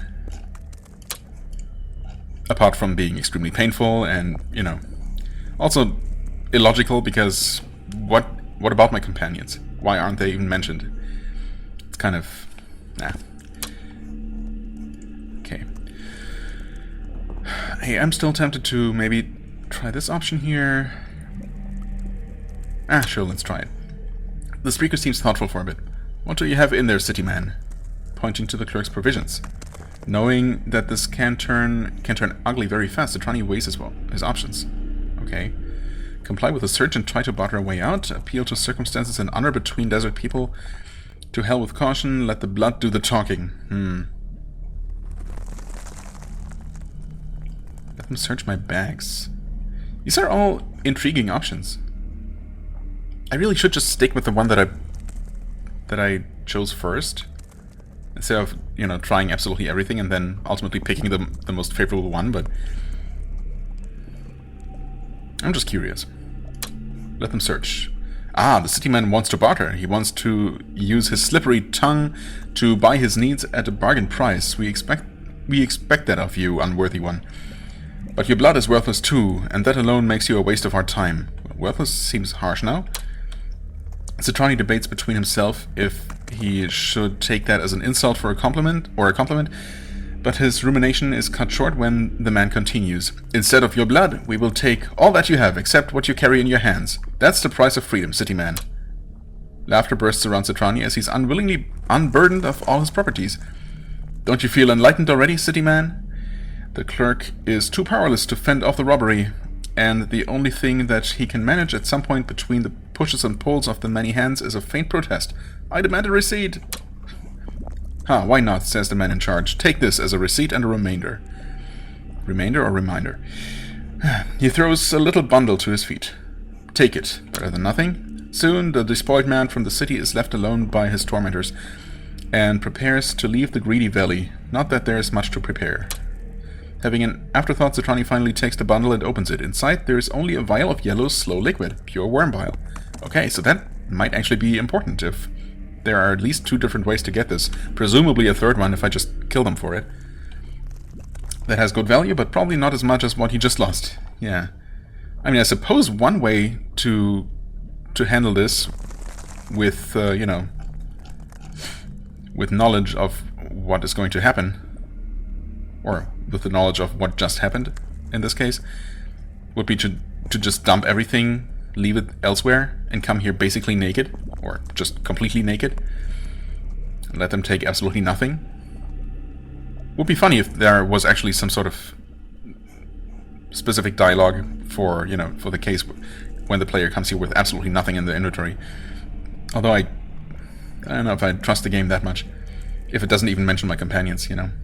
Anyway. Nothing remains to be gained here. Well, I'm not so sure about that. With only his life to lose, the clerk departs toward the desert. Onward, on the road to poverty. Oh, that was worth an achievement. It's hot in here. Yeah, I guess it would be. And he did... Oh, okay. Right, oh, they left... I thought they were gonna take my inventory. And I forgot that they specifically mentioned that they would leave everything, or take everything except for what I hold in my hands. So it's nice that they left me my weapons, or weapon, which is really what I care about the most, although my boots were very nice and the armor was okay, the helmet. I'm not sure about my trinkets, but they were also decent, I guess. Obviously I'm not okay with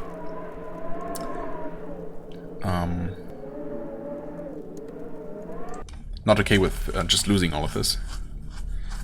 But it is interesting. Obviously not an outcome I expected. Walk down to the bottom of the valley, and here we are again. And of course, my companions have all their stuff still, so yeah. Again, none of this makes a whole lot of sense. Okay, enough playing around. Thanks for the achievement, I guess. But now we'll just play things out the same way as before, or as the first time, rather. Continue. Better stop here. Depressing development. Let's try to be friendly, but nope, they want my blood. I mean, I didn't just misclick the first time, right? Spill his blood instead, all of it if possible. I mean, that's exactly what it came down to. Inquire about the blood? Blood to appease the one who lives under. No, that's what I picked before. And looks certifiably crazy, no questions there. Starting to close in on him with the rest of them. Okay, but only just for picking that option, which didn't seem particularly aggressive to me, they decide not to take the blood peacefully, basically, leaving me alive and then even giving me something afterwards, but instead just attacking me to kill. I mean, how does that make sense?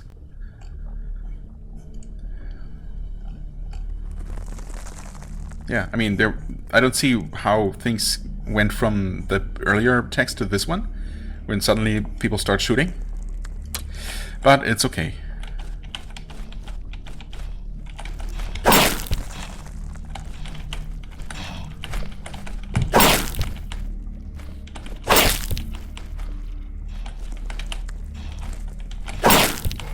Okay, crossbowman is dead. Should have done that before, but you know. That is fine. Okay, we got the stone slab again. We got these things, which I don't think I even looked at last time. Whoops. That's okay. Actually, let's...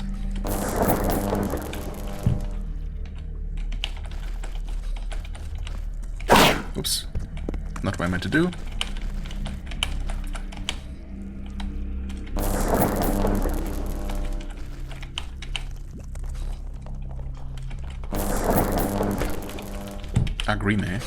Agrime. Agrime. That sounds like a proper name.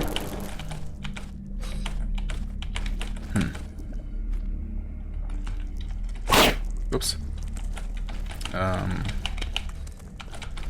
Was supposed to be an F1? What? Oh, she's mana poisoned. Or whatever the proper name is, proper term. Oversaturated with mana, I guess. And she's dead. Well.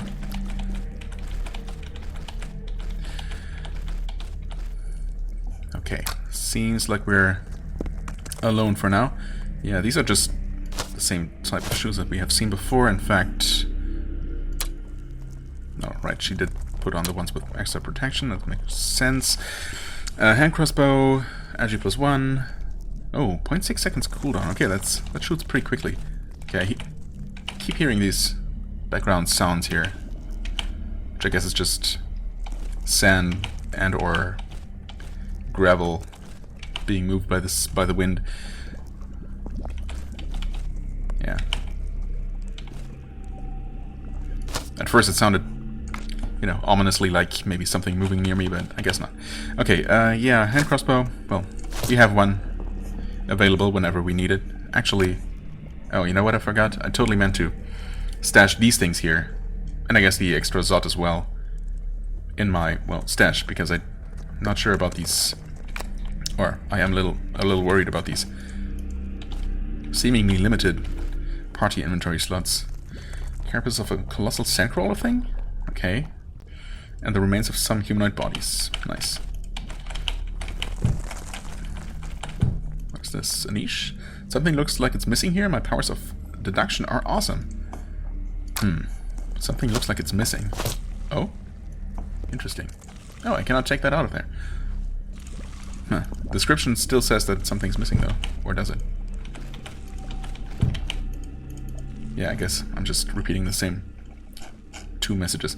So that happened to be the correct one, I guess, because I just cannot remove it anymore, so... Yay.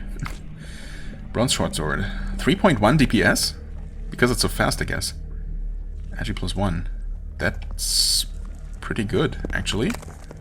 How about hers? 3.3. Yeah, right, because she has the one that I used to use. Oh, but of course... Oh, interesting. It's so much worse for her. 2 to 6? 5 to 6. Wow, that's quite the boost. Interesting how that works, though. Max damage not getting improved at all, but the low-end damage getting improved by 3. Otherwise, cooldown's the same, stamina's the same. But for him, this weapon is a 3.5 only. 5 to 9 versus 4 to 9. Okay. Yeah, I'm not really sure how this scaling works, but obviously this bronze short sword is not quite that amazing for him. Tarnished blade, longer than a knife, with 2 sharp edges, and made of bronze. It's more serrated. I suppose this icon here is more accurately represents what it's actually supposed to look like. Okay, anyway, interesting stuff. Of course, once again, we find ourselves in Stone Valley, and somewhere right in the middle of everything. I should probably note that location, which I believe should be about right. Yes. In fact, I've been thinking I could use a combination of things. Ah, that seems to work, actually. Rune? Huh. I mean, that kind of works. Combining these 2 marker types. I guess it's a good thing that the text does not actually appear on the minimap. That would probably be confusing. What is this? Blah, this is shoddy craftsmanship? What are you talking about?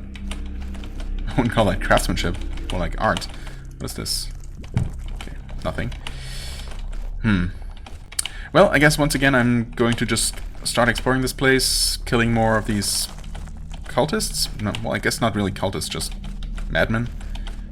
It's either worshipping or just, I don't know, living under the protection, perhaps, of whatever creature lives underneath their feet that they need to or feel the need to at least appease with blood sacrifices every now and then. Well, anyway, I will turn off the mic again and just start exploring quietly.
Okay, so the quicksand makes you actually stuck. I guess you'll eventually get unstuck if you just mash enough buttons.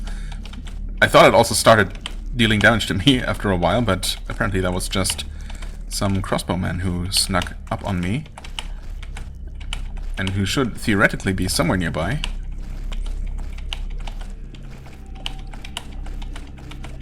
And by the way, you can't not only can you not just walk away when you're stuck in quicksand, you can't even turn, so yeah, it's really quite nasty when there's any enemies nearby. But otherwise not so bad. Wait, were there bones there before? I didn't notice them, if so. Oh, right, I had seen that before.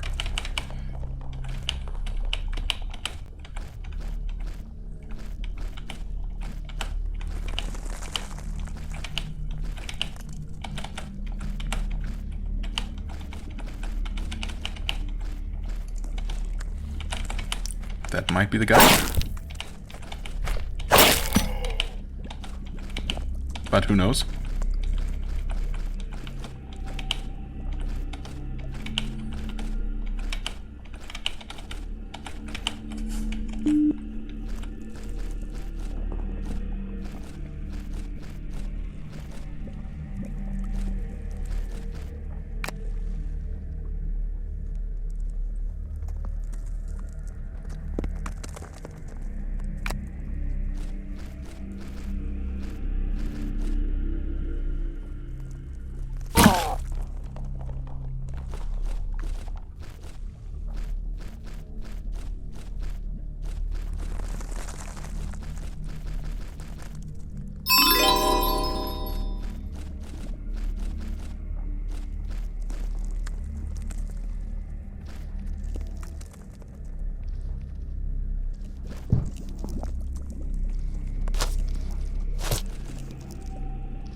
These things look somehow like some sort of primitive altar, maybe, to sacrifice something on. But I guess there's otherwise no indication that I'm supposed to do something with them. So, I'm not sure. It might just be a coincidence. It is interesting that the game allows you to step on them, though. And thus also put items on them. Yeah. Also, of course, this dead-end valley here is a little bit suspicious. Also, that little enclosed area with the sandcrawlers. Really not sure what that's all about.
And another completely enclosed space with enemies. I mean, I suppose it makes sense if this is some sort of, well, village, I guess.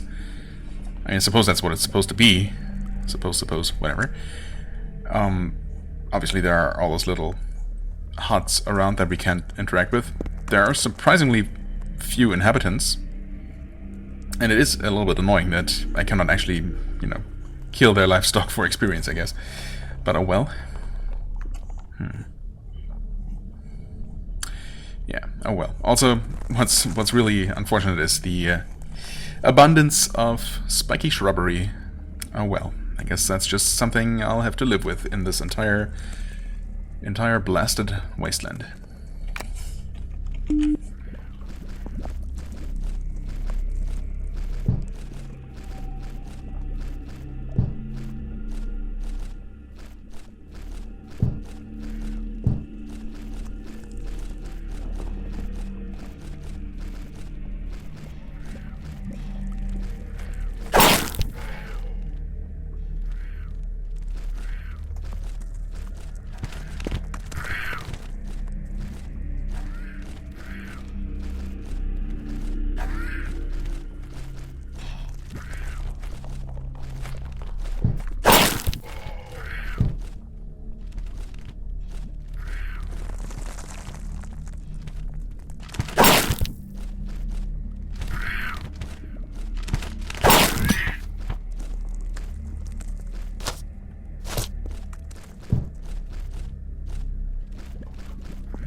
Oh, okay. I finally understand that you actually put all three of those things into the same slot. That makes a lot more sense, filling up the entire oval shape. Gotcha. Yeah, okay.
The valley settlement is in chaos as a result of the clerks strolled through it.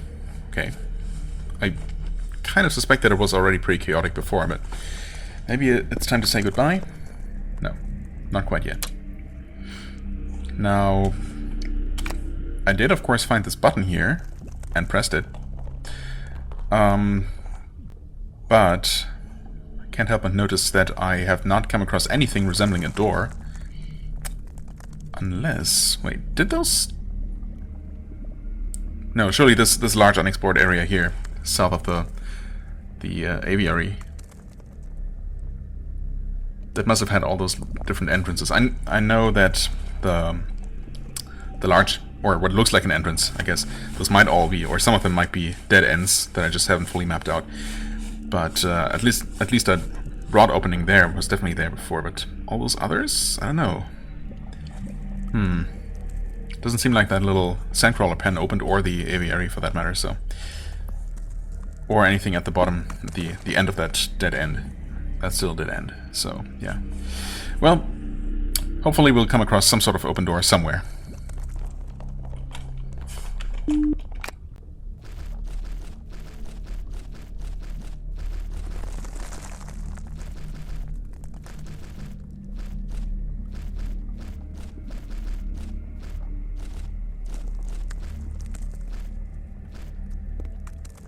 Oh, okay. The spinner actually has been deactivated. At first I thought it just wasn't active from coming from the north and only ever turned you to point south, but nope. So I guess that confirms that buttons can just deactivate spinners. And have all kinds of effects, I guess, but yeah, that one among other things. So maybe some of those buttons that were a mystery back in the ant-infested area actually did just do that kind of thing. Alright.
Okay, copy of a note. I have a mind to stroll to the dead city. I want to piss on the roots of that dead tree and think of the dead men trapped beneath the fallen walls. Soon that city in the northeast shall follow. Okay, that would be our home city. Maybe I should bring a pickaxe. Bring down some more wall for spite. Okay, so just a hint to check out that place, I guess, and that there is going to be a pickaxe to break walls with. Break down walls with. Does not seem otherwise important. unfortunately, we'll have to deal with more of these spikes. Oh god. So many more spikes. This was a dead end. Ugh. Could get out of here, but...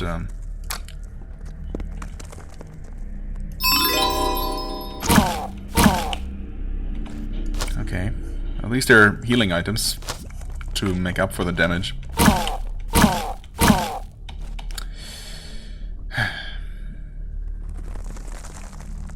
Almost petrified. I mean, could there possibly be a way to deal with these things? I mean, fire doesn't do the trick. I guess it's not technically fire damage, though. I had been wondering. I mean, it's called heat, but... actually, I'm curious. I'm gonna reload anyway, so I'm gonna just eat one of these.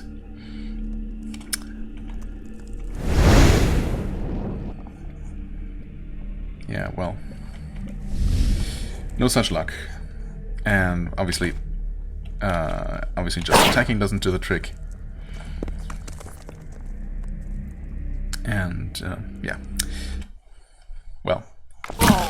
What? That's not great. So saving inside thorns and reloading will cause you to take damage? That could have been really, really bad. Good to know. Unless it was just a glitch and we did not actually take damage. God, I hate this so much. Who thought this was a good idea? These are two of those. It's fine. Actually, I'm gonna probably hold onto a water skin. We actually used one of those to save Zuni, right? Or to even recruit Zuni in the process. So she really needs better shoes. Oh well. Yeah, so maybe a water skin might be a important item at some point.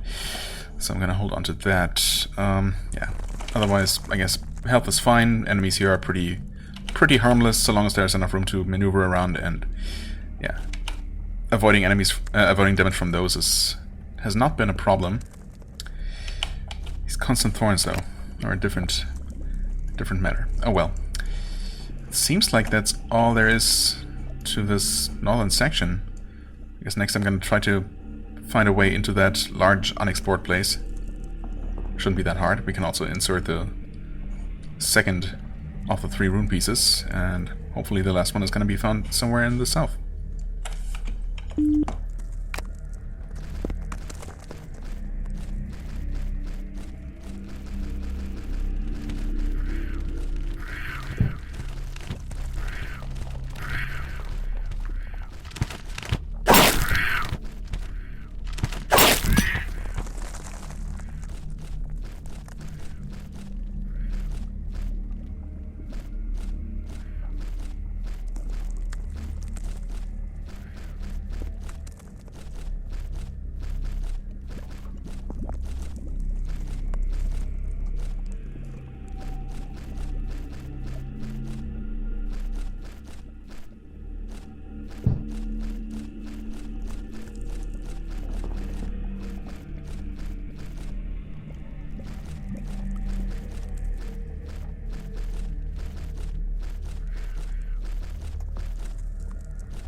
Okay, I guess sometimes buttons or other switches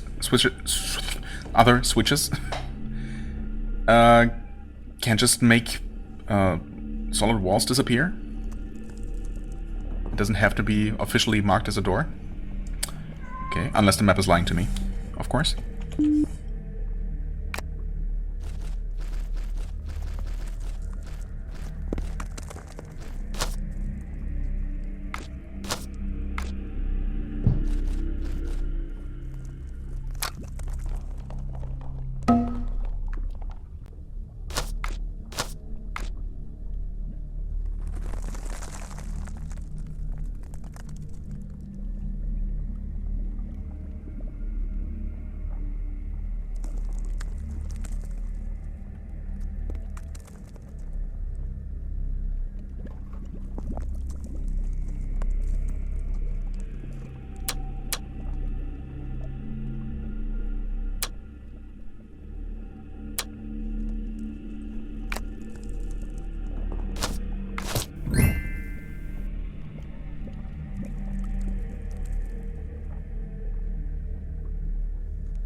Nomad's Toll, huh? What is? Having to wade through these thorny shrubs with you know, in this area where you can absolutely not see. I mean, okay, I see there are some spiky vines that way.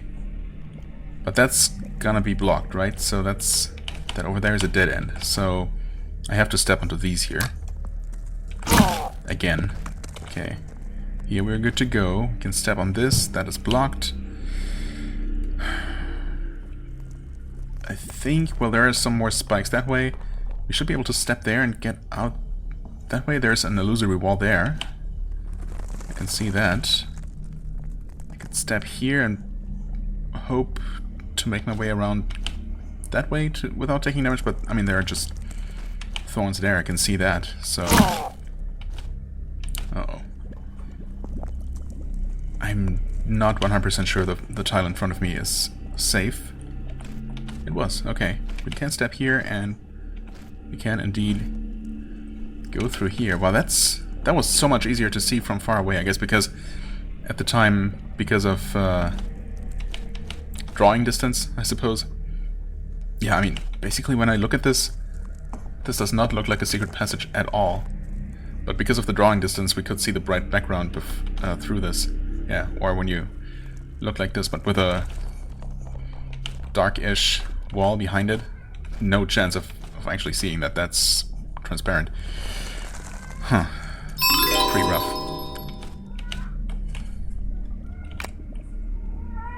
Okay.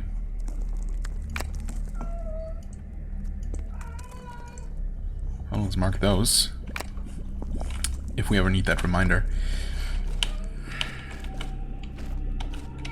I would like to see what's over that way. Well, maybe since this is a secret passage, it makes sense to explore this first. Well, that's new. Warble inert as opposed to warble warm. Okay. Energy and warm stone thing with some energy resonance. Aww, my cat is getting on my nerves. She wants to play. She's being very noisy, in case you couldn't hear that. Maybe I should take a break and appease the beast, so it leaves me alone. But first, Firebolt, which is the same as here. Damage 4, range 5, 2, 6... 4, 5, 2, 6, yes, okay. And Stonefall. Summons a stone rain for 3 seconds. Damage 10. No range given, so presumably melee range. 3 stamina, 6 mana. 10 damage. 20 damage for 9 mana. Yeah. Thanks, but no thanks. I mean, I'm gonna keep it for now, but yeah, I actually really don't need that many mana items at all. I have so many stashed away.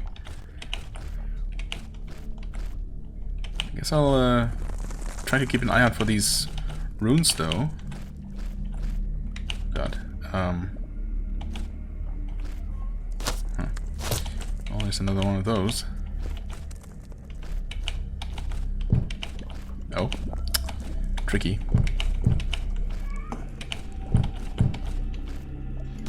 And Pile of Rust. I guess that's that.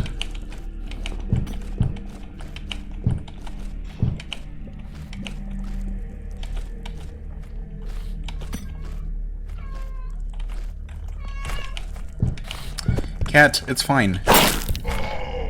Please. Okay, so that guy managed to wander in here. God, this is confusing. Okay, I had apparently not been here before. Wait.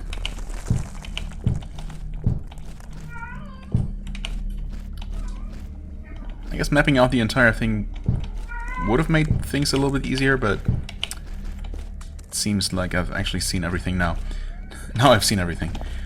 Okay, step on these thorns here, and... God, there's more. Of course, there's always more. Save the game. Are you kidding me, game? Please. I mean, surely this must lead somewhere important. Like that underground area where whatever evil being lives for me to kill. Yeah, this is just... There was a wall here. There was definitely just a dead end there, right? I'm not as sure as I should be, but sure enough. Would be so nice if we end up opening some sort of shortcut, maybe all the way up, all the way back to that entrance of the area up there, or exit, I guess. That would be super nice, never having to traverse this very long, thorn-filled path again. But, well, anyway, I'm gonna take a quick break right now. I guess grab myself a cup of coffee and play with the cat so it stops yelling at me. And, well, we'll continue wading through here. I'm gonna actually quick save, and I'm not gonna pause the game. I'm gonna pause recording though, but I'm not gonna pause the game, so maybe with any luck my characters will just regenerate in the meantime and not die to something. And if they do, I guess I can always just reload. Great plan. Okay, and I am back. We're all fully healed. I also took 2 additional steps forward past those 2 patches of brambles. And we are ready to continue, I guess. And we're certainly going to be able to avoid any further thorny bushes. Oh, there, just hit forward by accident. You know what? No reason to take that at all because I saved here. I will take this. Order skin. Yeah, I mean, I don't know. I feel like maybe these will come in handy as some sort of quest item again, or... And in any case, they're not bad healing. And provide some stamina for what it's worth. Right. These we cannot actually go through. Oh, great. Was that worth it for a single water skin? No. Clearly not. We cannot go that way. I don't think we can go that way. Nope. We can go this way. Cannot go that way or that way. Heal yourself. Only one way through. Thorny gauntlet, if I ever saw one. Heal yourself. What am I reading? Light leather armor. Okay. No negatives, that's good. Agility and 3 protection. I mean, really, he does not need as much stamina as he has. Not even close. I don't think anyone could ever need that much stamina, to be honest. Well, I don't know. Maybe a super fast attacking melee character who just, you know, swings non-stop. What was this again? Oh, Nomad's Tall. Yeah. That was found together with some red dust, right? What to do with this? Who knows? Throw it away. I have not actually tried using any of this stuff, have I? Come to think of it. And we have a lot of it, between what we have with us right now and what's in the stash. Maybe I should actually give that a try, I don't know. Why that occurs to me now. I don't think I'll need this. I guess it mentions the missing caravan on any non-essential item like this, or any, well, maybe some of them are essential, but any non-usable item is really what I meant to say. Anything labeled as a backpack item. Well, not all backpack items, so I don't know. But I think every single note type item that we found did mention the caravan, even if it didn't seem to actually have any direct connection to it. Anyway, could this be useful? What did I do? Oh. For some reason I hit the 2 button instead of... What was I trying to do? My god, I don't know. My brain is apparently even more fried than it was before, so the coffee didn't help. That's great. Right, she has this thing which increases her int and mana but doesn't give her any protection. Now I think, since the game specifically mentions footwear and she does otherwise have some armor, it's really only the footwear that needs to be good to protect from spike damage, because she clearly takes a lot more on average than Citrani does, so that definitely makes a difference. Her body armor should not. I mean, arguably she doesn't need the int or mana because I hardly ever have her cast anything, but...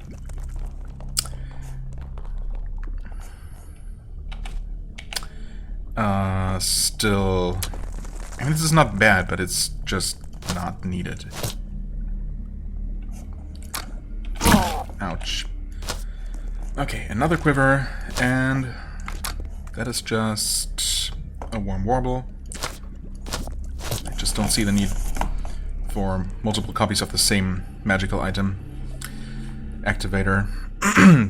Although, that being said, well, I haven't tried this Stonefall, but I mean, I can look at the numbers, and 10 damage is, you know, just not that amazing.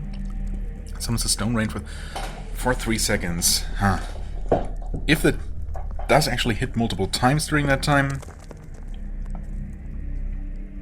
which it doesn't make clear, I guess that could be good. Or it could be basically worthless. Yeah, I don't know. Maybe some spells are just much better than others, and I guess that's okay.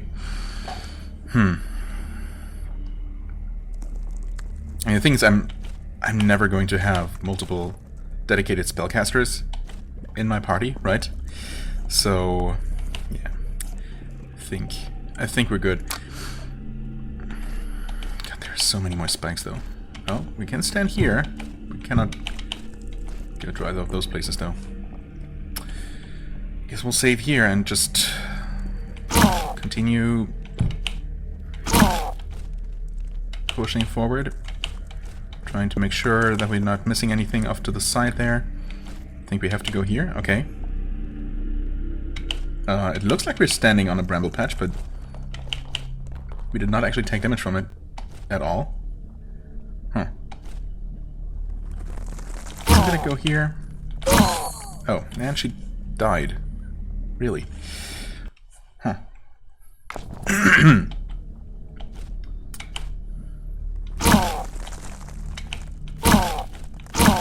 This time we took damage here. I think that's the same tile.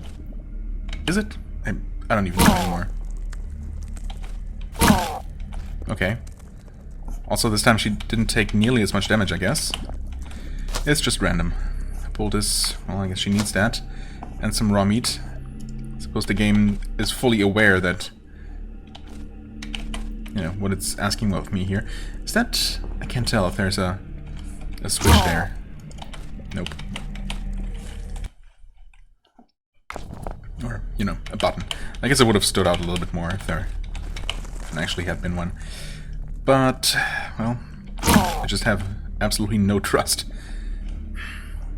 Here, once again, I'm not entirely sure. I think there are more thorns ahead. Usually when I'm not quite sure, it's thorns, and when I'm reasonably sure that there aren't any, then I guess they typically aren't. Anyway, 6 HP, yeah, that's not even that much. Another 6, there you go.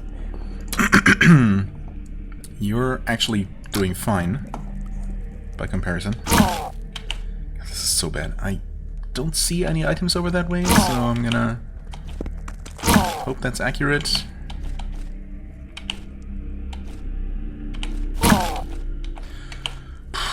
Please, tell me we're done with the spikes for the time being. Or the thorns, brambles, whatever. Oh god. Definitely don't need to take additional damage from enemies that we could absolutely avoid. There you go, shot in the back. Like he deserves. Okay. I will have you use one of these, I guess. So many of these. Actually, these are not as good. I mean, they restore stamina, but that's never an issue. Actually, you also have one of those. So why don't you use your own, huh? Okay. A lot of extra ammo. I don't know, I suppose I could, just for fun.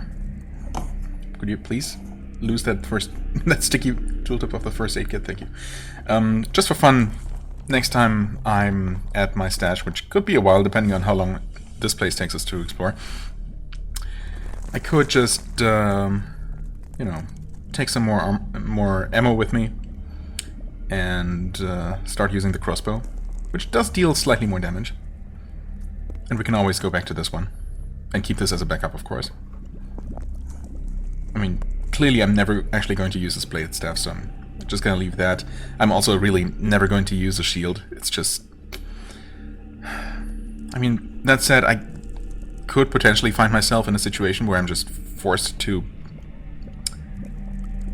face some sort of enemy and trade hits. But then... I suppose the first character is supposed to take most hits, so Kalka might actually survive. Zuni can basically keep himself alive with his self-healing, to an extent at least. I don't know. Let's hope we never actually come into that kind of situation, but I suppose there is maybe a reason to keep the shield. And the pick, just in case there is ever anything else pickable, which I, of course, have not actually come across outside of the area where we first got the pick. Anyway, everyone's looking okay-ish. I'm gonna save, and we do indeed seem to have dealt with the majority of spikes, which were, yeah, really just, I don't know if they were, yeah, they were all the way up, starting from here, right? From here, all along this way, all the way up to here. Pretty rough. I really, really hope there's that shortcut that I was, you know, speculating about. Anyway, enough talk. Back to just exploring.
Oh my god, there actually is a connection and I did not notice the spinner before?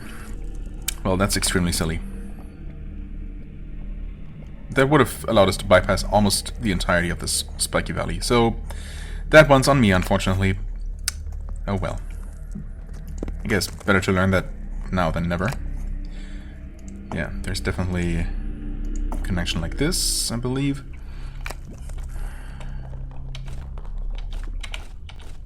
Right, there was also something here and here. Wait, oh, that's not even how that path goes.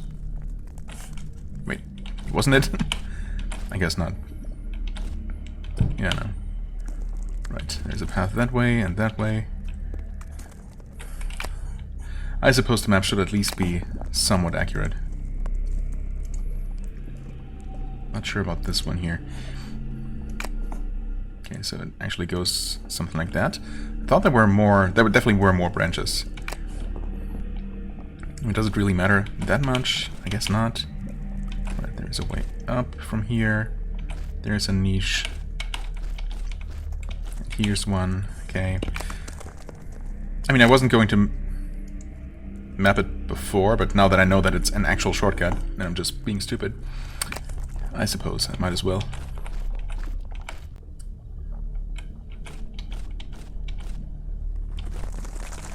Okay. A niche here as well.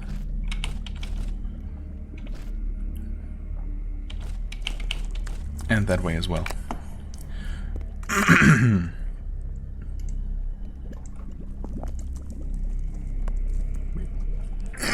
Oh my god. So was it that way or that way, actually? This way, okay. Right, that's the way out. Yep.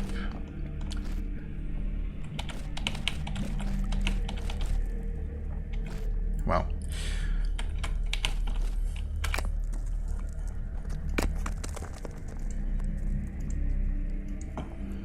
Okay, there we go. And I think there might be even more branches up that northern part.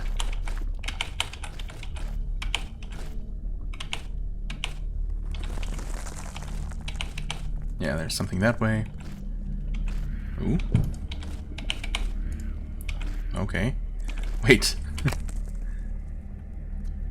Okay, that's not so useful. Thankfully.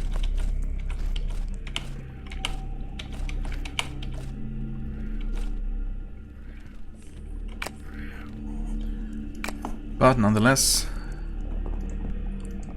we're going to map it like so.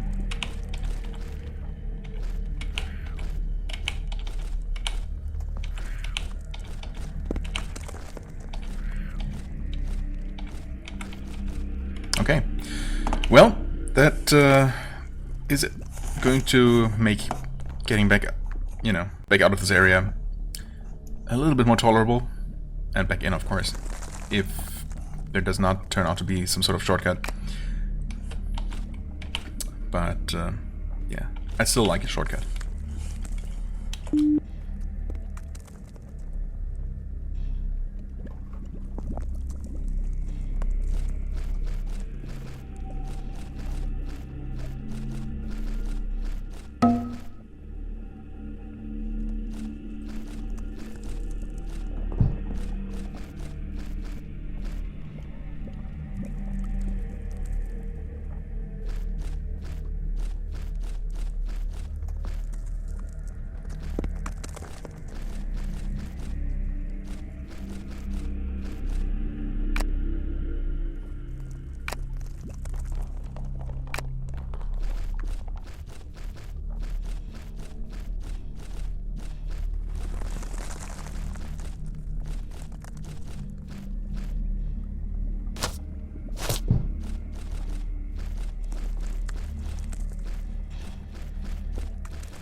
Okay, interesting. I guess pressing this button that now disappeared turned this block into a crumbly block that I can actually pick open? What's the point though? It does seem kind of pointless, doesn't it? Is that just me? Unless it did something else as well? Maybe created multiple such blocks for me to destroy?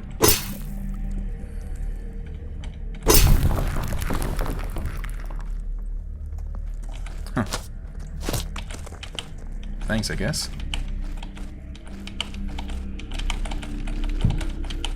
Oh? Wait. Did I see this button before? No. I guess I must not have. Wow, where the heck did you come from? And you dropped a heartstone pick. Which is the same as we have. Okay, so I guess that button that I somehow missed before. Wait, I mean, I was here before. I saw the Ember Ring. I saw this icon of the rune, I guess, on the wall. So that would have given me a pick if I didn't have one, which is good. I mean, that's really good. But it is a little confusing because, I mean, why did I need to break this in the first place? I guess it would have given me another hand crossbow, but we've actually found one earlier in this area.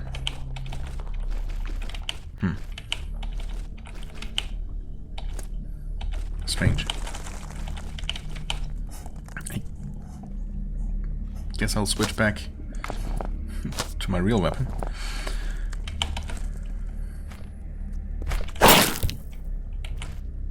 And he's gone. How pathetic. Okay, we have another situation with two of these things here. Oh, and another exit, actually. Huh. Not that useful, because I'm not trying to escape, of course. I'd much rather have an easier way back to this place after I leave. But okay.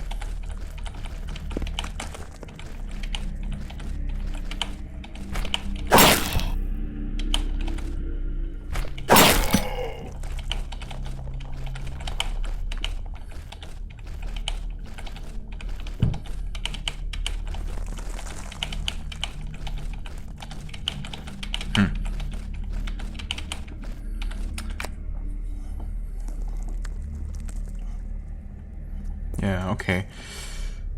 I mean, I'm really not sure.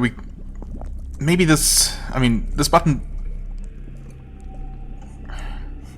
Even knowing myself, I have a hard time believing that I just missed this button when I was pointing straight at it. Although I guess it could have happened. But we definitely could have come from the south, right? This was open before. Only that this used to be a dead end here because of this rock that we picked away. Or maybe this pressing this button and turning this rock brittle made this button appear. It's just that it seems out of order, right? You'd expect the first one. No, actually that makes no sense. Because this button here did not actually make a brittle rock, but just spawned an enemy, seemingly, that dropped a pickaxe. So we would have needed that first if we hadn't come pre-equipped with one, so yeah, I'm just not sure. So I probably just missed the button, and we could have grabbed the pickaxe here, and this is just a kind of shortcut, but not really. I mean, this is not shorter than this, or easier, or anything. Either way, it seems like the only thing I'm missing, or the only thing I have not explored, is through this secret passage here. So hopefully, that is going to lead somewhere interesting. Because, I mean, obviously we put the rune in, we opened this passage, this whole path. Only to find another exit? Surely not. I mean, I'm gonna step into these spikes because that's just what I do. Also going to save the game here. Yeah, that wasn't that bad, I guess. Let's see if there's somehow a different message. Doesn't look like it. I mean, surely we're just gonna leave like this. Take the trail out of the valley. And if we re-enter...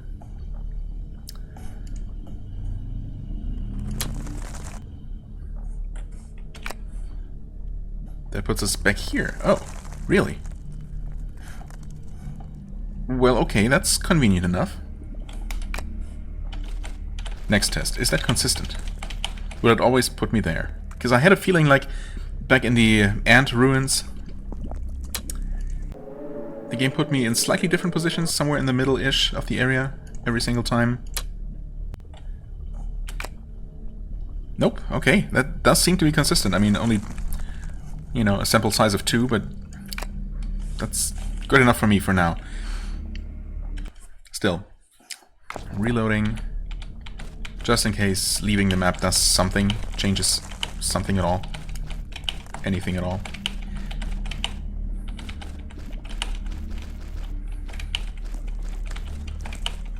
I guess we're gonna head down this way now.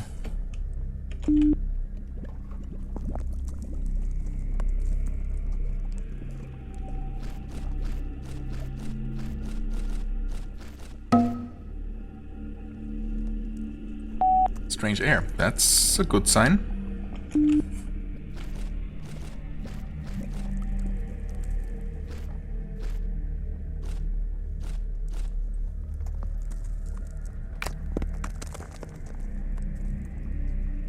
Huh, or is it? Okay, so random teleporters that just kick me out of there. So how far did I make it? Kinda hard to tell. Okay.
Do I see an invisible platform game? Please explain. Also, well, if I cannot, for some reason, break these strange-looking walls, which I don't think I can. Nope. Unfortunately, I'm gonna have to reload because I'm not quite ready to be trapped in whatever area this is, because I feel like there was a bit of a path down this way. There might not be much, but I want to make sure. Okay.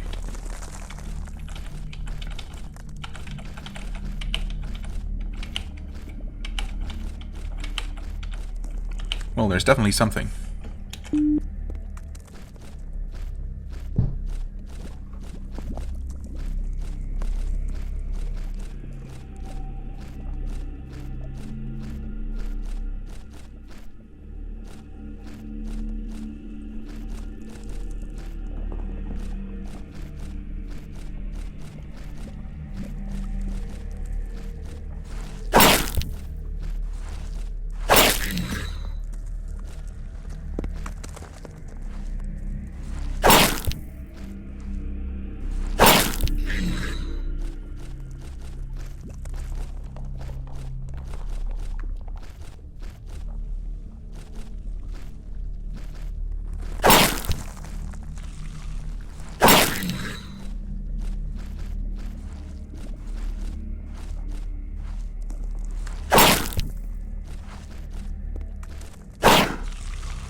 Don't even ask why.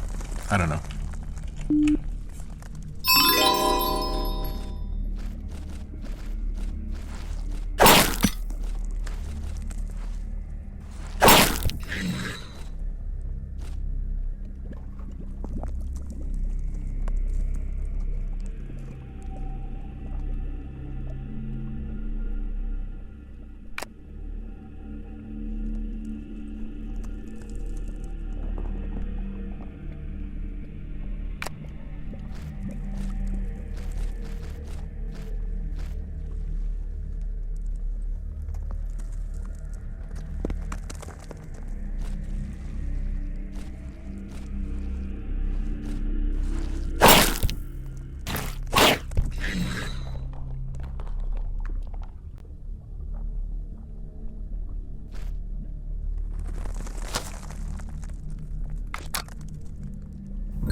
Okay, I guess that necklace is probably the main reward in this area.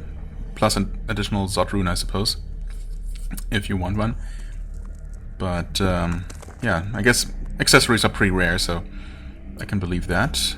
Pretty sure everything around here, otherwise it just dead ends. I'm not sure about these passages on the way here. Those might actually lead somewhere else. But this one here, for example, might just be another thorn bush in a little alcove.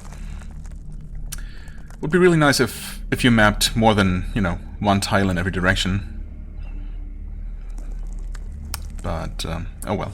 And yeah, I'm pretty sure I did that one little suicide run, or, you know, reload run, I guess, to confirm that this was just a wall behind some spikes. So no reason to fully map that. Yeah, okay. Okay. So, still not sure, of course, if that passage up here that locked that wall behind me is the way forward, as in, I guess, into the underground eventually, and toward whatever lurks there. It might be, though. Of course, that might also just be an optional side area, and we'll eventually find a way out of there. It's possible, but, well, for now, we're gonna take a look at this area here, and maybe call it a day after that. I want to say that we're at around 4.5 hours right now, if I combine these two most recent videos.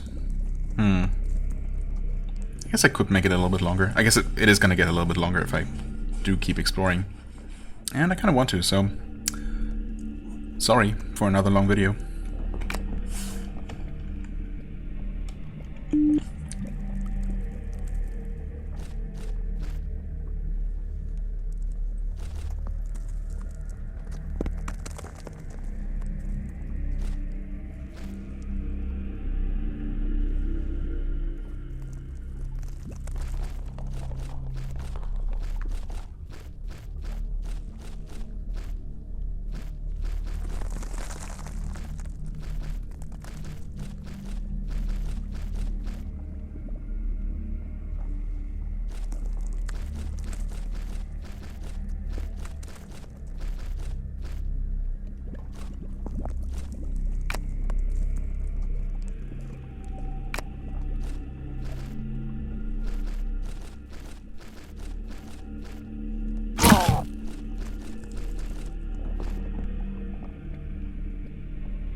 Well, those are some expensive explosives. And a quiver, I guess. I guess if I reload and take the fastest way out of here... Yeah, okay. That's a little bit less costly, but I'm still gonna have to backtrack. Thorn Alley here. Oof. This is not great. 12 HP... I mean, yeah. We'll need it. Unfortunately. And you can get lucky and take almost no damage.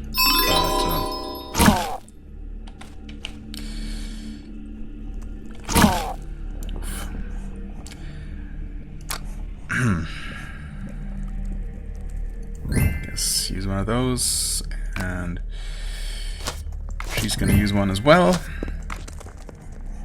I mean, I know I kept complaining about the, you know, extreme surplus of food for the longest time, but I'd rather use it for something that doesn't feel so, you know, like such a waste. Also, if I actually do run out of healing, and I find myself having to traverse more spikes, then I guess I'm just screwed. All that's left to do at that point is just leave the game running for half an hour until everyone's fully healed. Well, maybe more like 15 minutes or so, but still. Oh, hey.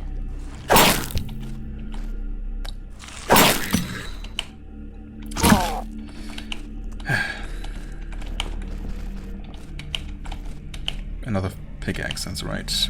I didn't see that before.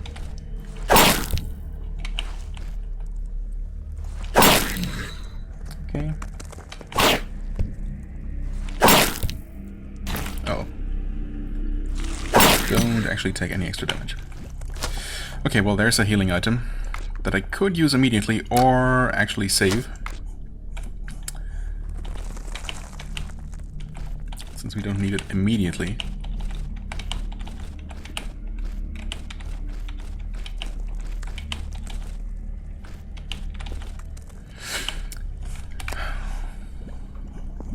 Okay. Looks like we might actually be almost done with this place here. Yeah, this was just locked off all around.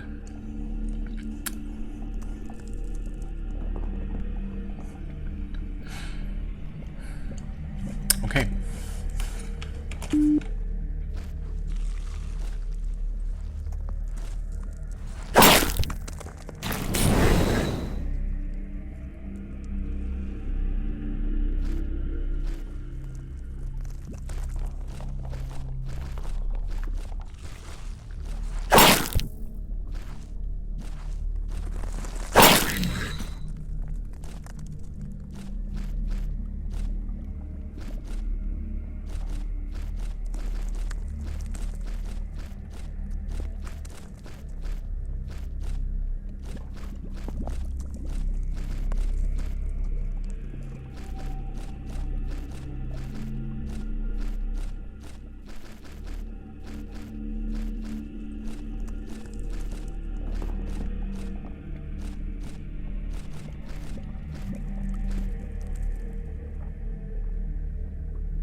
Okay.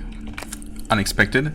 I guess that would have allowed us to grab those explosives and stuff while walking through a few less spikes?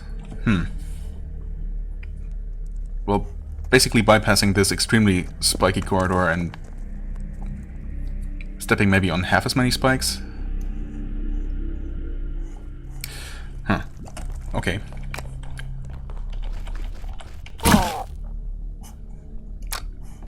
And she almost died again. It's fine, though. She did not quite die.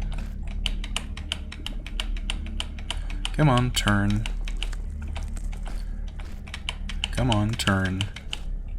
Nothing here, huh? But since there's no danger, there's no point in, or no reason not to map everything fully. Okay. And I believe that is basically it for this place. So, time to get trapped?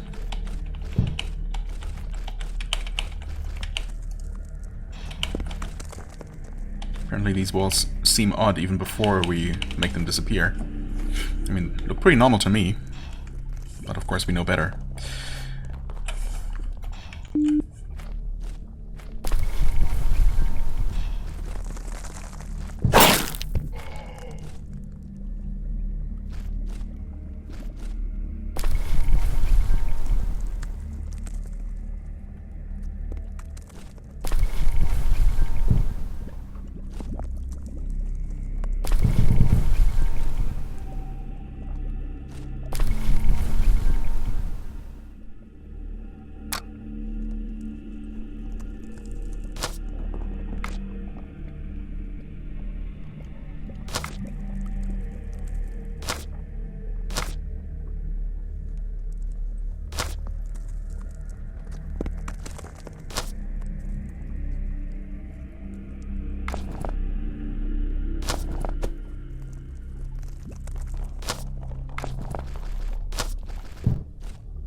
Aha, nice.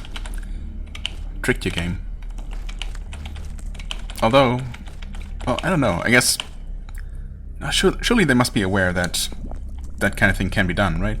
Although this was a little bit trickier than when I just ran for those doors earlier in the game, before they had a chance to close, and then instead of just closing after I was done blocking them, they stayed open, even though the respective switch was no longer activated. But, yeah, I don't know. Of course, it's very possible that the game would have allowed me to exit here anyway, at some point, but... oh, also... I should probably not step there, because I think... Let's save. Yeah, that's gonna close it. Because there are two of these. So, should I sacrifice another rock? I mean... It's really not so much about sacrificing it. The biggest issue is just that I have to separate them. I try to, like, separate the stack, but if there is a button to do that, I'm not aware of which one that is. Wait, where are we? Where am I? What am I doing?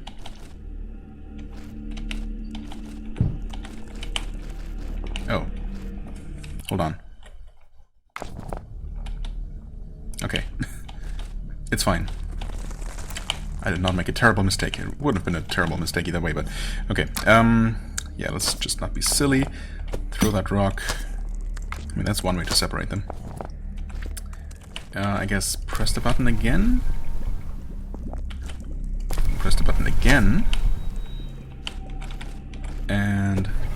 way down this one as well. Or rather, no, both are weighed down. That's also an invisible platform. Okay. I just want to absolutely foolproof this because, you know, I know myself. So, another rock, which I guess I really have no reason to ever throw rocks again, but I'm keeping these precisely for weighing down pressure plates at this point. So we're gonna do this one final time.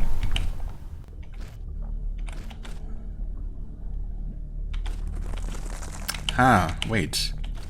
Can't actually do that, can I? So if I weigh that down, it is actually gonna close behind me. Never mind. So just don't step on that tile? Surely I can do that. Save the game.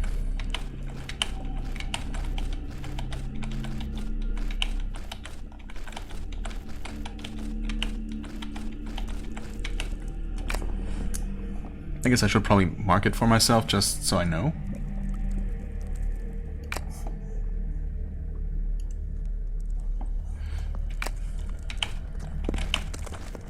Step on that. Oh, wait. Oh, wait, maybe there isn't a button. Never mind, there isn't. I was standing on the invisible platform. That's why it said this, even though I thought I clicked on the tile in front of me, but yeah, no. Never mind, okay, it's all good. We have no problem at all. Now I really only have to remember not to pick up these rocks. Or, I guess, even if I do, there is going to be some other way out of here, obviously. But you know... Oh. I do like that I was able to do what I did. The clerk, ardently trying to avoid an ugly death in the sandpits or by way of some rogue's blade, runs from enemy to enemy, so that what is really an embarrassing ineptitude on a proper flight would look to an outsider eye as bravery. Excuse me? There are hardly any enemies around in the first place. Well, not very many human enemies in the... Anyway, and the ones that are, I slaughtered with absolutely no issue. Unluckily for him, there are no dispassionate observers on the scene at the moment. What the heck is that? Oh, a sandcrawler, I guess. If there were onlookers, though, they would witness sheer terror propagating from the center of a large court amongst the stones, where a colossal sandcrawler emerges in a thunderous explosion of sand and gravel, its sound crowning the uproar of the men and women around. Oh my. Oh my, indeed. While there is the aforementioned shortage of uninvolved audience, the scene can be fully appreciated by Citrani instead, who finds himself on the direct path of the Sandcrawler God's destruction. Excuse me? Sandcrawler God, is that the thing that they were sacrificing blood to? Close your eyes and run in a random direction? Or jump away in a smart fashion? I mean, between those two options, I'm gonna try number 2.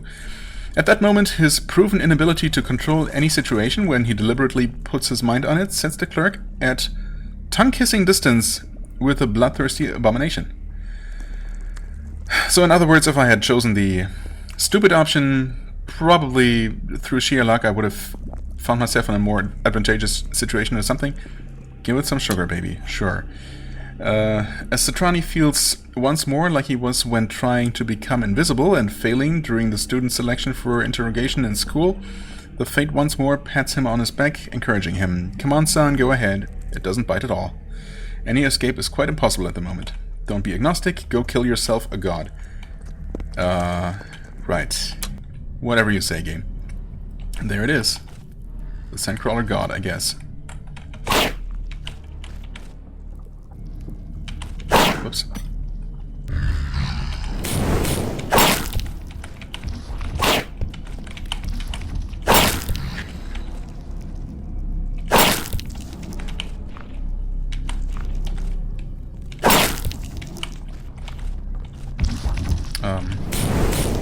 Some of these.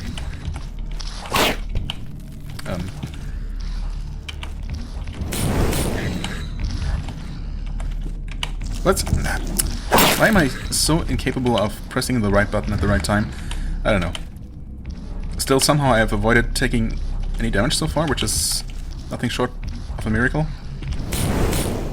Oh, okay, well. There's some damage.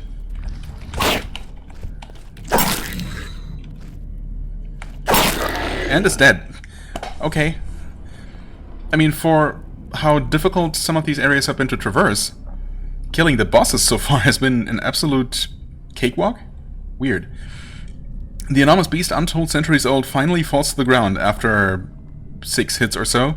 Well, okay, 6 hits of all 3 of us simultaneously, which admittedly would have been a little bit harder to pull off if I had to press all those buttons separately. Although I guess, theoretically, I could press 1, 3, and 5 at the same time and do the exact same thing, so... Anyway. Right. The god has fallen. Finally. Falls to the ground with an echoing, all-encompassing sound. In the whole valley there is nothing else to be heard but the echo for long minutes. Wow. That's a long echo. Like, kaboom! Yes. Something like that. The clerk is unable to move, half in shock and half unsteady on the shaking ground. He spies the remaining rogues romping about in the shadow pools at the foot of the stone pillars, hate seething in their eyes.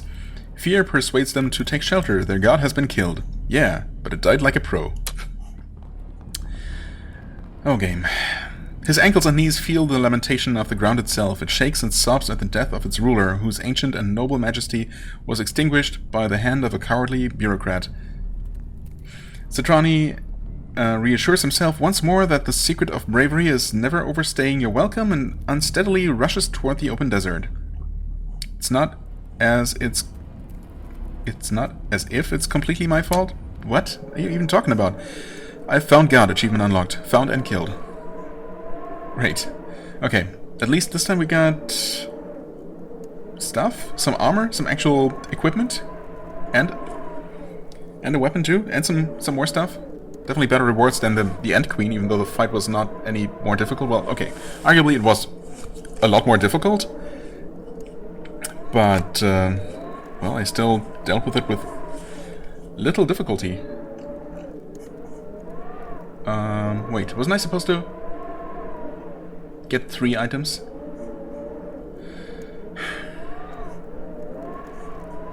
So, I guess we're gonna find out. Is there a limit? Apparently so. So I was supposed to find some sort of glass-tipped lance added to the party stash. I mean, you say that, but okay. I see. That is reassuring. So items will not just randomly disappear. Also, we had more healing items here. That's right. Well, one more healing item, I guess. I did forget about that. That wouldn't have helped us a lot, but at least a little bit, I guess. Okay, I took the armor out already. I don't suppose I'm actually gonna have a need for this lance. Although, maybe. I guess it could be better than the curved blade for her. Sand leech juice. Is that similar to the bile? That we actually did not get, now that I think about it. And there seems to be another ant hive kind of situation where we're just kicked out of there and there's not going to be a way back. Except that I did prop open the entrance, right? So maybe I was expected to never be able to return there, but well, we'll see. I'm definitely going to check that out momentarily. Well, for now, Renwood body armor. Okay. Minus agility, minus mana, plus 2 strength, and plus 8 protection. I mean, that's really good armor, of course.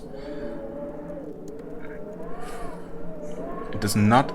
No, never mind. It totally does reduce agility. Don't mind me. Of course, he's not actually using melee weapons. But... I mean, I kind of wish I had not taken this out. I suppose I can always put it in the stash or some sort of stash. I mean, honestly, maybe this place wouldn't make for a terrible stash. I mean, it's kind of central-ish? Definitely more central and... Well, it's connected to 3 different places, as opposed to only one. For... Yeah, the Fallen Dome, actually. That's exactly where it is. So that would actually make sense to put things here. Because... Well, I mean, I was thinking about just reloading, perhaps, and doing the fight again and not taking out the armor, but... I guess it's not that important. Oh, can we? We cannot return to this entire place? Hold on. Are you serious?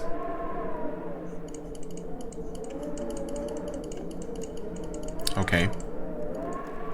So, good thing I explored absolutely everything before fighting the god, or I would have missed out on...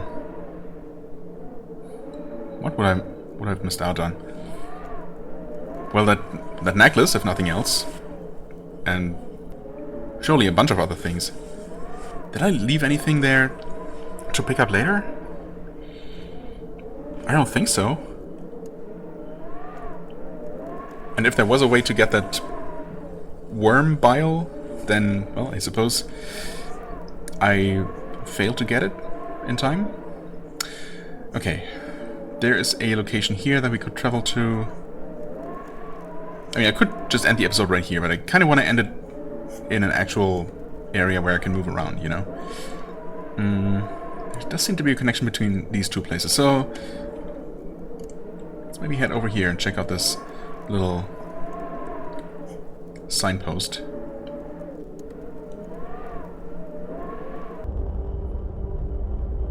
You're here. Where exactly? Which is? A place, sands beneath, sky above, undecided whether to belong to one or the other. Pretty sure this belongs more to the sands than the sky. The one. Citrani stares at the sands around him with a false sense of belonging. He thinks that he could just turn around, forget it all, but a whole desert of scorching dust pressing him against the sky hunts him, always just one step behind, inescapable. Poetic. The clerk looks again ahead of him, expecting to see a nomad rising from the blind and cruel haze, jumping at him, overpowering him, but there is no one. He tightens his cloak around his shoulders. With effort, the clerk walks away. Okay, whatever that was about. And as is usual, I guess for these kinds of places we cannot return there. There is something that looks like, I don't know, could be a dead sarlacc or a type of Stonehenge, who knows? Hard to tell, really.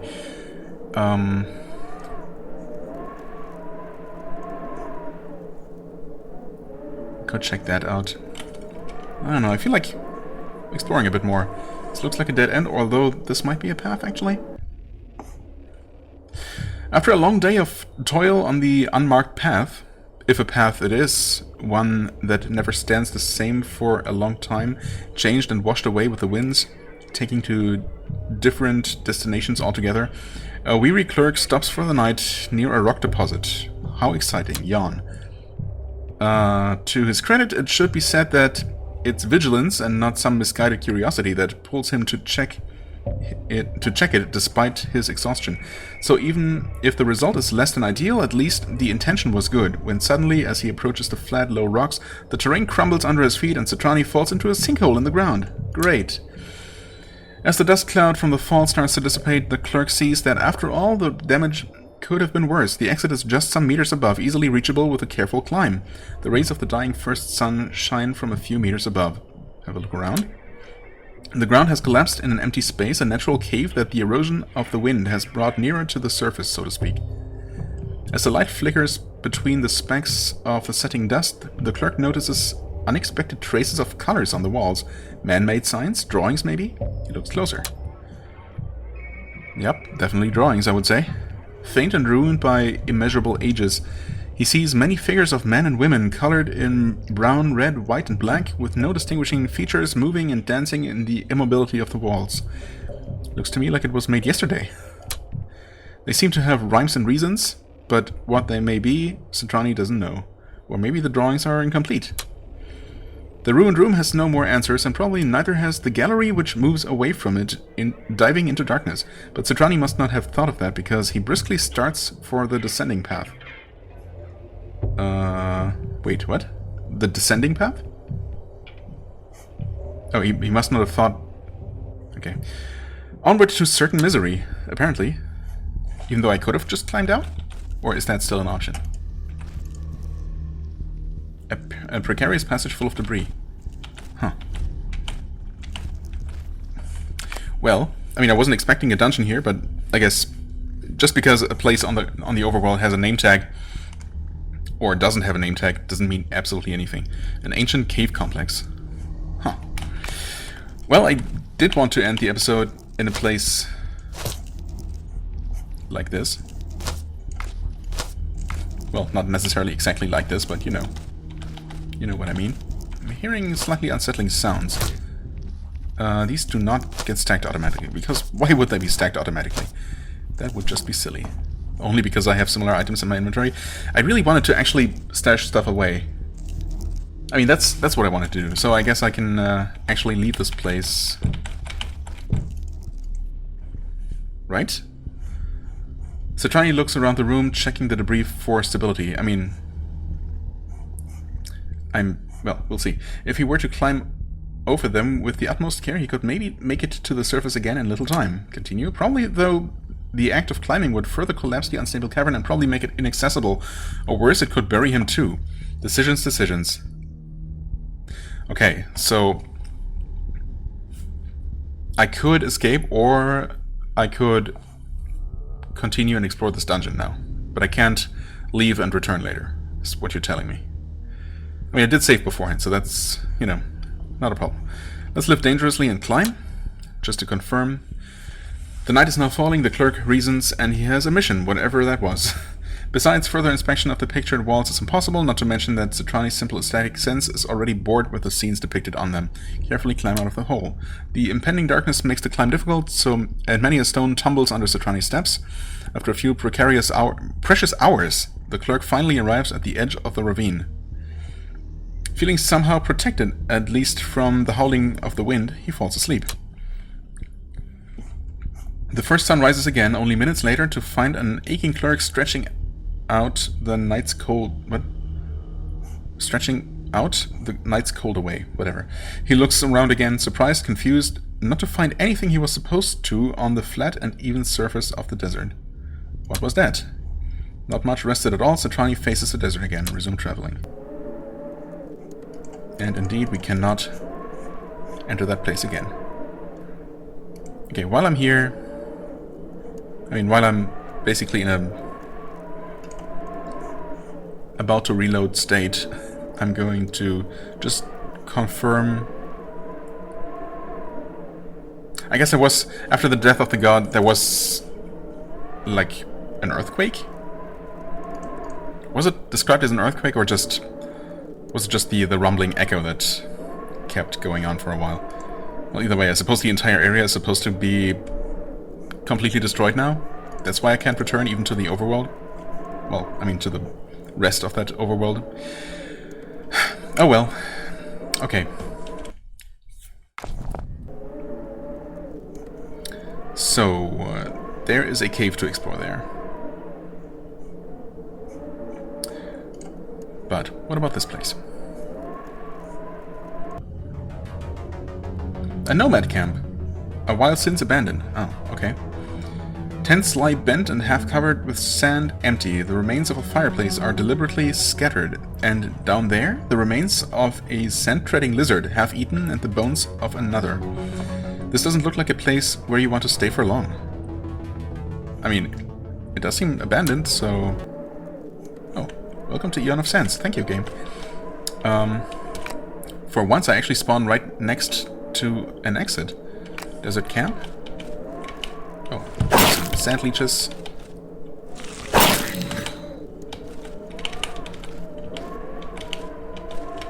Which are pretty quiet, so they can very easily sneak up on you, which they have done in the past.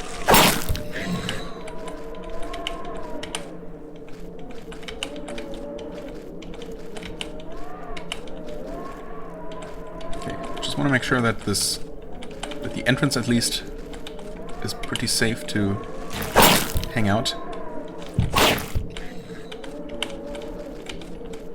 This might not even be a large place, but who knows?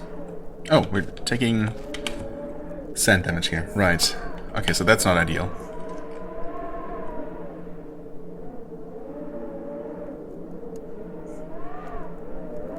Okay, so we're both protected? Wait, why are we protected?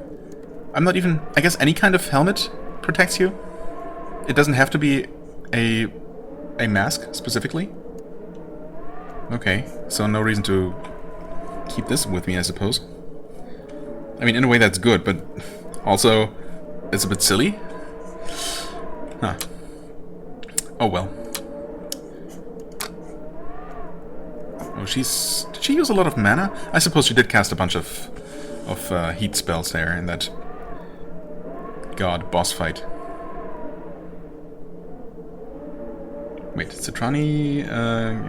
Zuni protects himself... Wait, Zuni protects himself?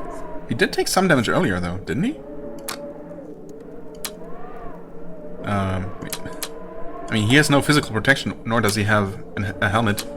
But I guess they gave him some built-in sand damage protection, making this whole sand damage mechanic completely obsolete. Really, completely pointless. I guess it's for atmosphere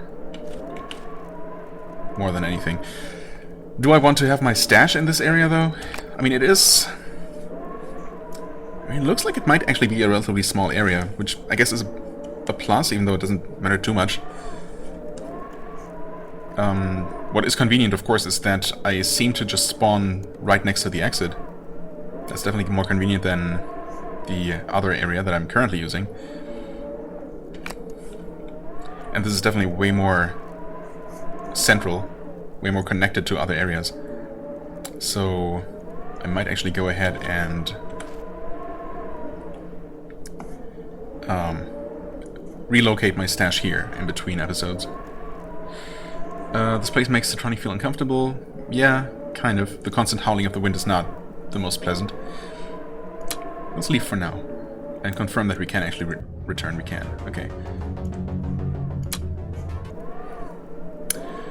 Alright. I want to say we have been there.